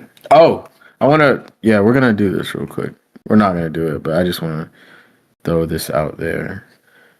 The tic-tac-toe foresight.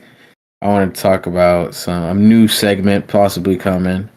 At the end of the episode, after the manga review, we're just going to throw out some thoughts, like 9 thoughts of what we want to see in the future. And we'll like maybe give it an episode or two to see if those things come true.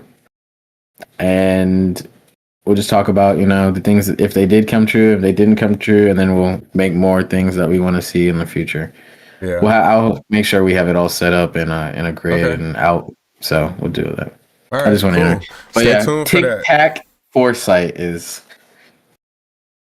I like it. I'm interested to see what we could come up with. We'll talk about it off cam and stuff, and hopefully within the next episode or two, we have something structured to where we could bring in a potential new segment with that. And as we progress and everything, and as y'all stay more interactive with us, we'd like to involve your thoughts into that game as well. Maybe like split up 3 for you, 3 for me, and 3 amongst the viewers. Okay. So I like that. We'll hopefully we'll talk about it a little bit behind the scenes and get a good idea of what we want to do for that. But without further ado, episode 12 of the Poneglyph podcast. We appreciate all the support. If y'all are here, make sure y'all leave a like on the stream before y'all leave. And if y'all are catching us on the VOD, we appreciate y'all so much. Leave a like over there as well. If y'all are new, go ahead and subscribe to us. If y'all tapped in and y'all want to support us and really see us take off to the next level, them subscribes, them likes, they really, really help. And if y'all are on audio platforms, we appreciate y'all so much. Feel free to come subscribe over there on YouTube and check us out on the visual side of things. But if y'all just like hearing our voices and listening to us that way, if y'all on the go and whatnot, we appreciate y'all so much. So make sure y'all give us a 5-star rating wherever y'all are listening to us, because that helps us get on them front pages. And, give us a good review. We will also make sure we reply to all reviews and feedback, as well as comments on the main feed as well. Tap into all of our socials, PNG Pod, Poneglyph Pod on all socials as well. And That way, y'all can get into some of these TikTok discussions, some of these Instagram, YouTube short discussions that seem to be sparked with a lot of our takes throughout the episode. We like to post some of these clips and stuff. So we appreciate everyone supporting across all platforms. And thank y'all for tapping into another episode, Poneglyph Podcast, where we decode the world of One Piece and anime, one poneglyph at a time. I'm your host, Jay, aka Milky Way Jay, here every week with my co-host, my brother, my twin, Ja. No doubt. And thank y'all for another amazing episode. Until next week, Sunday, 6 p.m. Eastern, no break week. We got an episode, we got a chapter, and we got a lot of content to give y'all. Stay tuned. And without further ado, we out. The PNG boys, PNG Pod. We'll catch y'all next week. Y'all be good. Y'all be safe.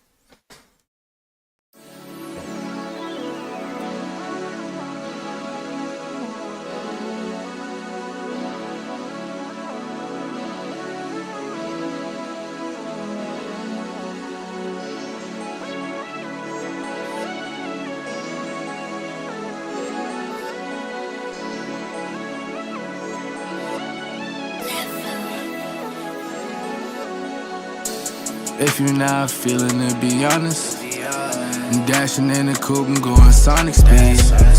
I gave you my all, tell me what else you need. I'm not ready for your love, but feel you rushing me. And my cup is running low, need you to fill it, please. I remember all those times it was a simple thing.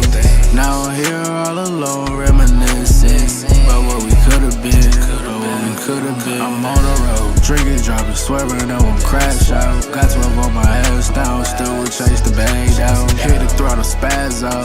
These niggas crashing out, they living but they lashing out. They ain't chasing paper now. Whoa, I can't crash out. I remember I was broke, I'm getting cash now. These lame-ass niggas talking shit don't make me lash out. She don't make me lash out. Ballin' like I'm Jordan, make a switch. Every time I talk, I'm making hits. Trippin' daily, I feel like the shit. Yeah, I'm going, I can't reminisce. If you're not feeling it, be honest. I'm dashing in the coupe and going sonic speed. I gave you my all, tell me what else you need. I'm not ready for your love, but feel you rushing me. And my cup is running low, need you to fill it, please. I remember all those times it was a simple thing.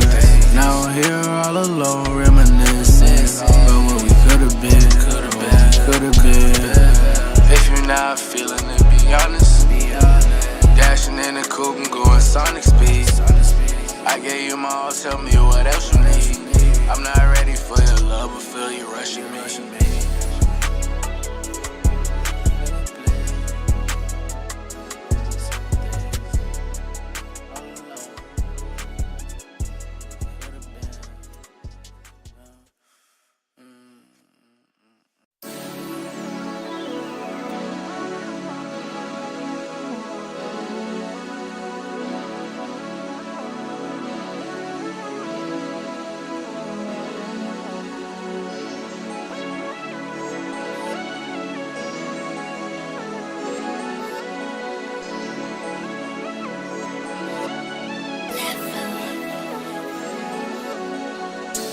If you're not feeling it, be honest. I'm dashing in the coupe and going sonic speed. I gave you my all, tell me what else you need. I'm not ready for your love, but feel you rushing me. And my cup is running low, need you to fill it, please. I remember all those times it was a simple thing. Now I'm here all alone, reminiscing about what we could've been. I'm on the road, drinking, driving, swerving, I won't crash out. Got 12 on my ass down, still will chase the bag down. Hit the throttle, spaz out. These niggas crashing out, they living but they lashing out. They ain't chasing paper now. Whoa, I can't crash out. I remember I was broke, I'm getting cash now. These lame-ass niggas talking shit don't make me lash out. She don't make me lash out. Ballin' like I'm Jordan, make a switch. Every time I talk, I'm making hits. Dripping daily, I feel like the shit. Yeah, I'm going, I can't reminisce. If you're not feeling it, be honest. I'm dashing in the coupe, I'm going sonic speed. I gave you my all, tell me what else you need. I'm not ready for your love, but feel you rushing me. And my cup is running low, need you to fill it, please. I remember all those times it was a simple thing. Now I'm here all alone, reminiscing about what we could've been, could've been. If you're not feeling it, be honest. Dashing in the coupe, I'm going sonic speed. I gave you my all, tell me what else you need. I'm not ready for your love, but feel you rushing me.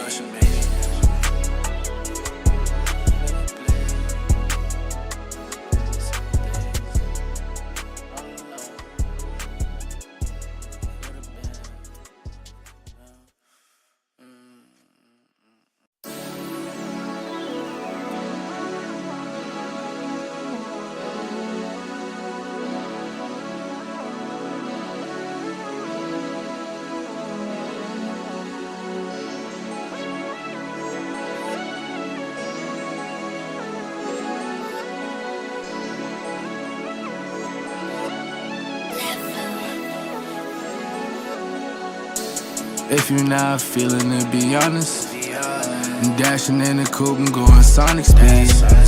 I gave you my all, tell me what else you need. I'm not ready for your love, but feel you rushing me. And my cup is running low, need you to fill it, please. I remember all those times it was a simple thing. Now I'm here all alone, reminiscing about what we could've been, could've been. I'm on the road, drinking, driving, swerving, I won't crash out. Got 12 on my ass down, still will chase the bag down. Hit the throttle, spaz out. These niggas crashing out, they living but they lashing out. Ain't chasing paper now. Whoa, I can't crash out. I remember I was broke, I'm getting cash now. These lame ass niggas talking shit don't make me lash out. Shit don't make me lash out. Ballin' like I'm Jordan, make it switch. Every time I talk, I'm making hits. Dripping daily, I feel like the shit. Yeah, I'm going, I can't reminisce. If you're not feeling it, be honest. I'm dashing in the coupe, I'm going sonic speed. I gave you my all, tell me what else you need. I'm not ready for your love, but feel you rushing me. And my cup is running low, need you to fill it, please. I remember all those times it was a simple thing. Now I'm here all alone, reminiscing about what we could've been, could've been. If you're not feeling it, be honest. Dashing in the coupe, I'm going sonic speed. I gave you my all, tell me what else you need. I'm not ready for your love, but feel you rushing me.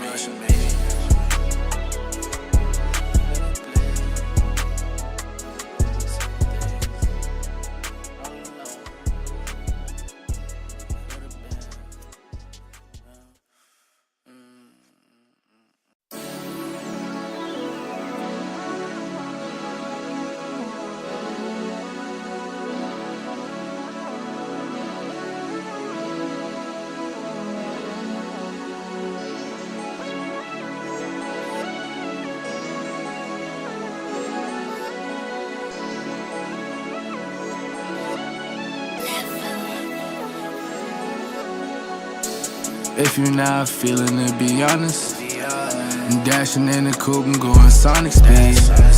I gave you my all, tell me what else you need. I'm not ready for your love, but feel you rushing me. And my cup is running low, need you to fill it, please. I remember all those times it was a simple thing.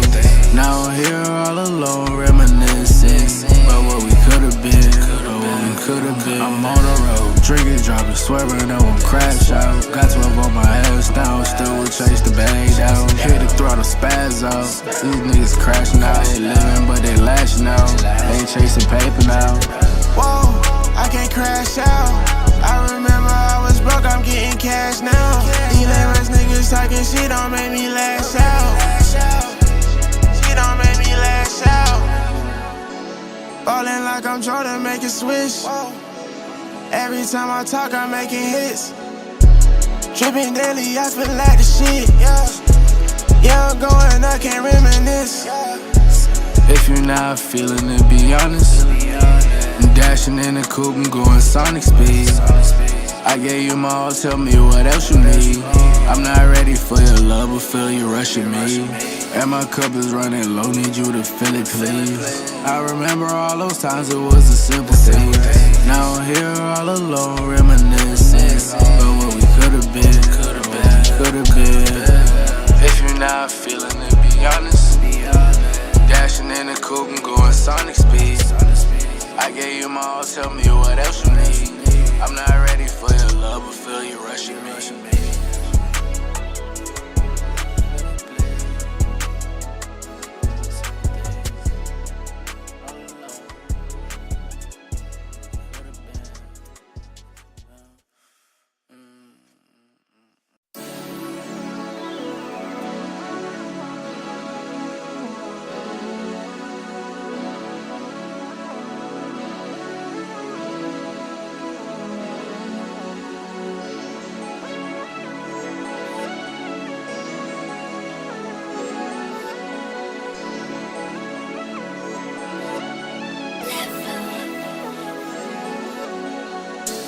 If you're not feeling it, be honest. I'm dashing in the coupe and going sonic speed. I gave you my all, tell me what else you need.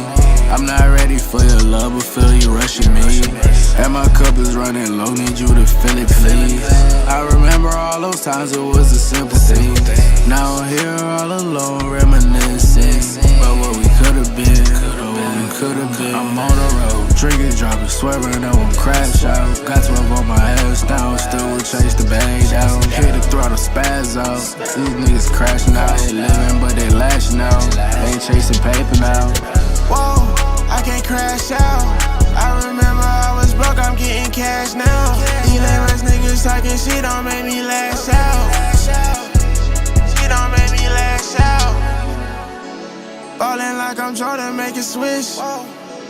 Every time I talk, I'm making hits. Trippin' daily, I feel like the shit. Yeah, I'm going, I can't reminisce. If you're not feeling it, be honest. I'm dashing in the coupe and going sonic speed. I gave you my all, tell me what else you need.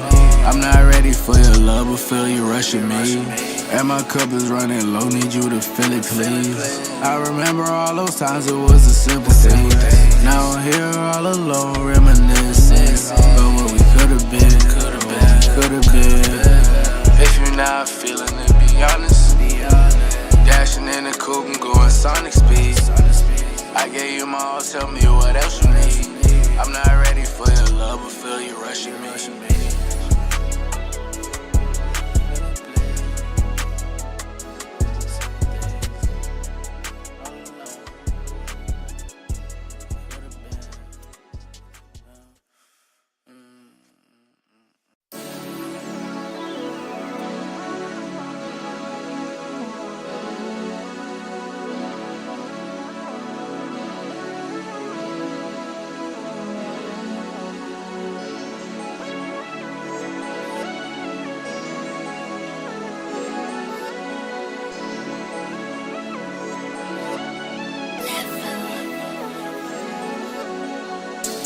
If you're not feeling it, be honest. I'm dashing in the coupe and going sonic speed.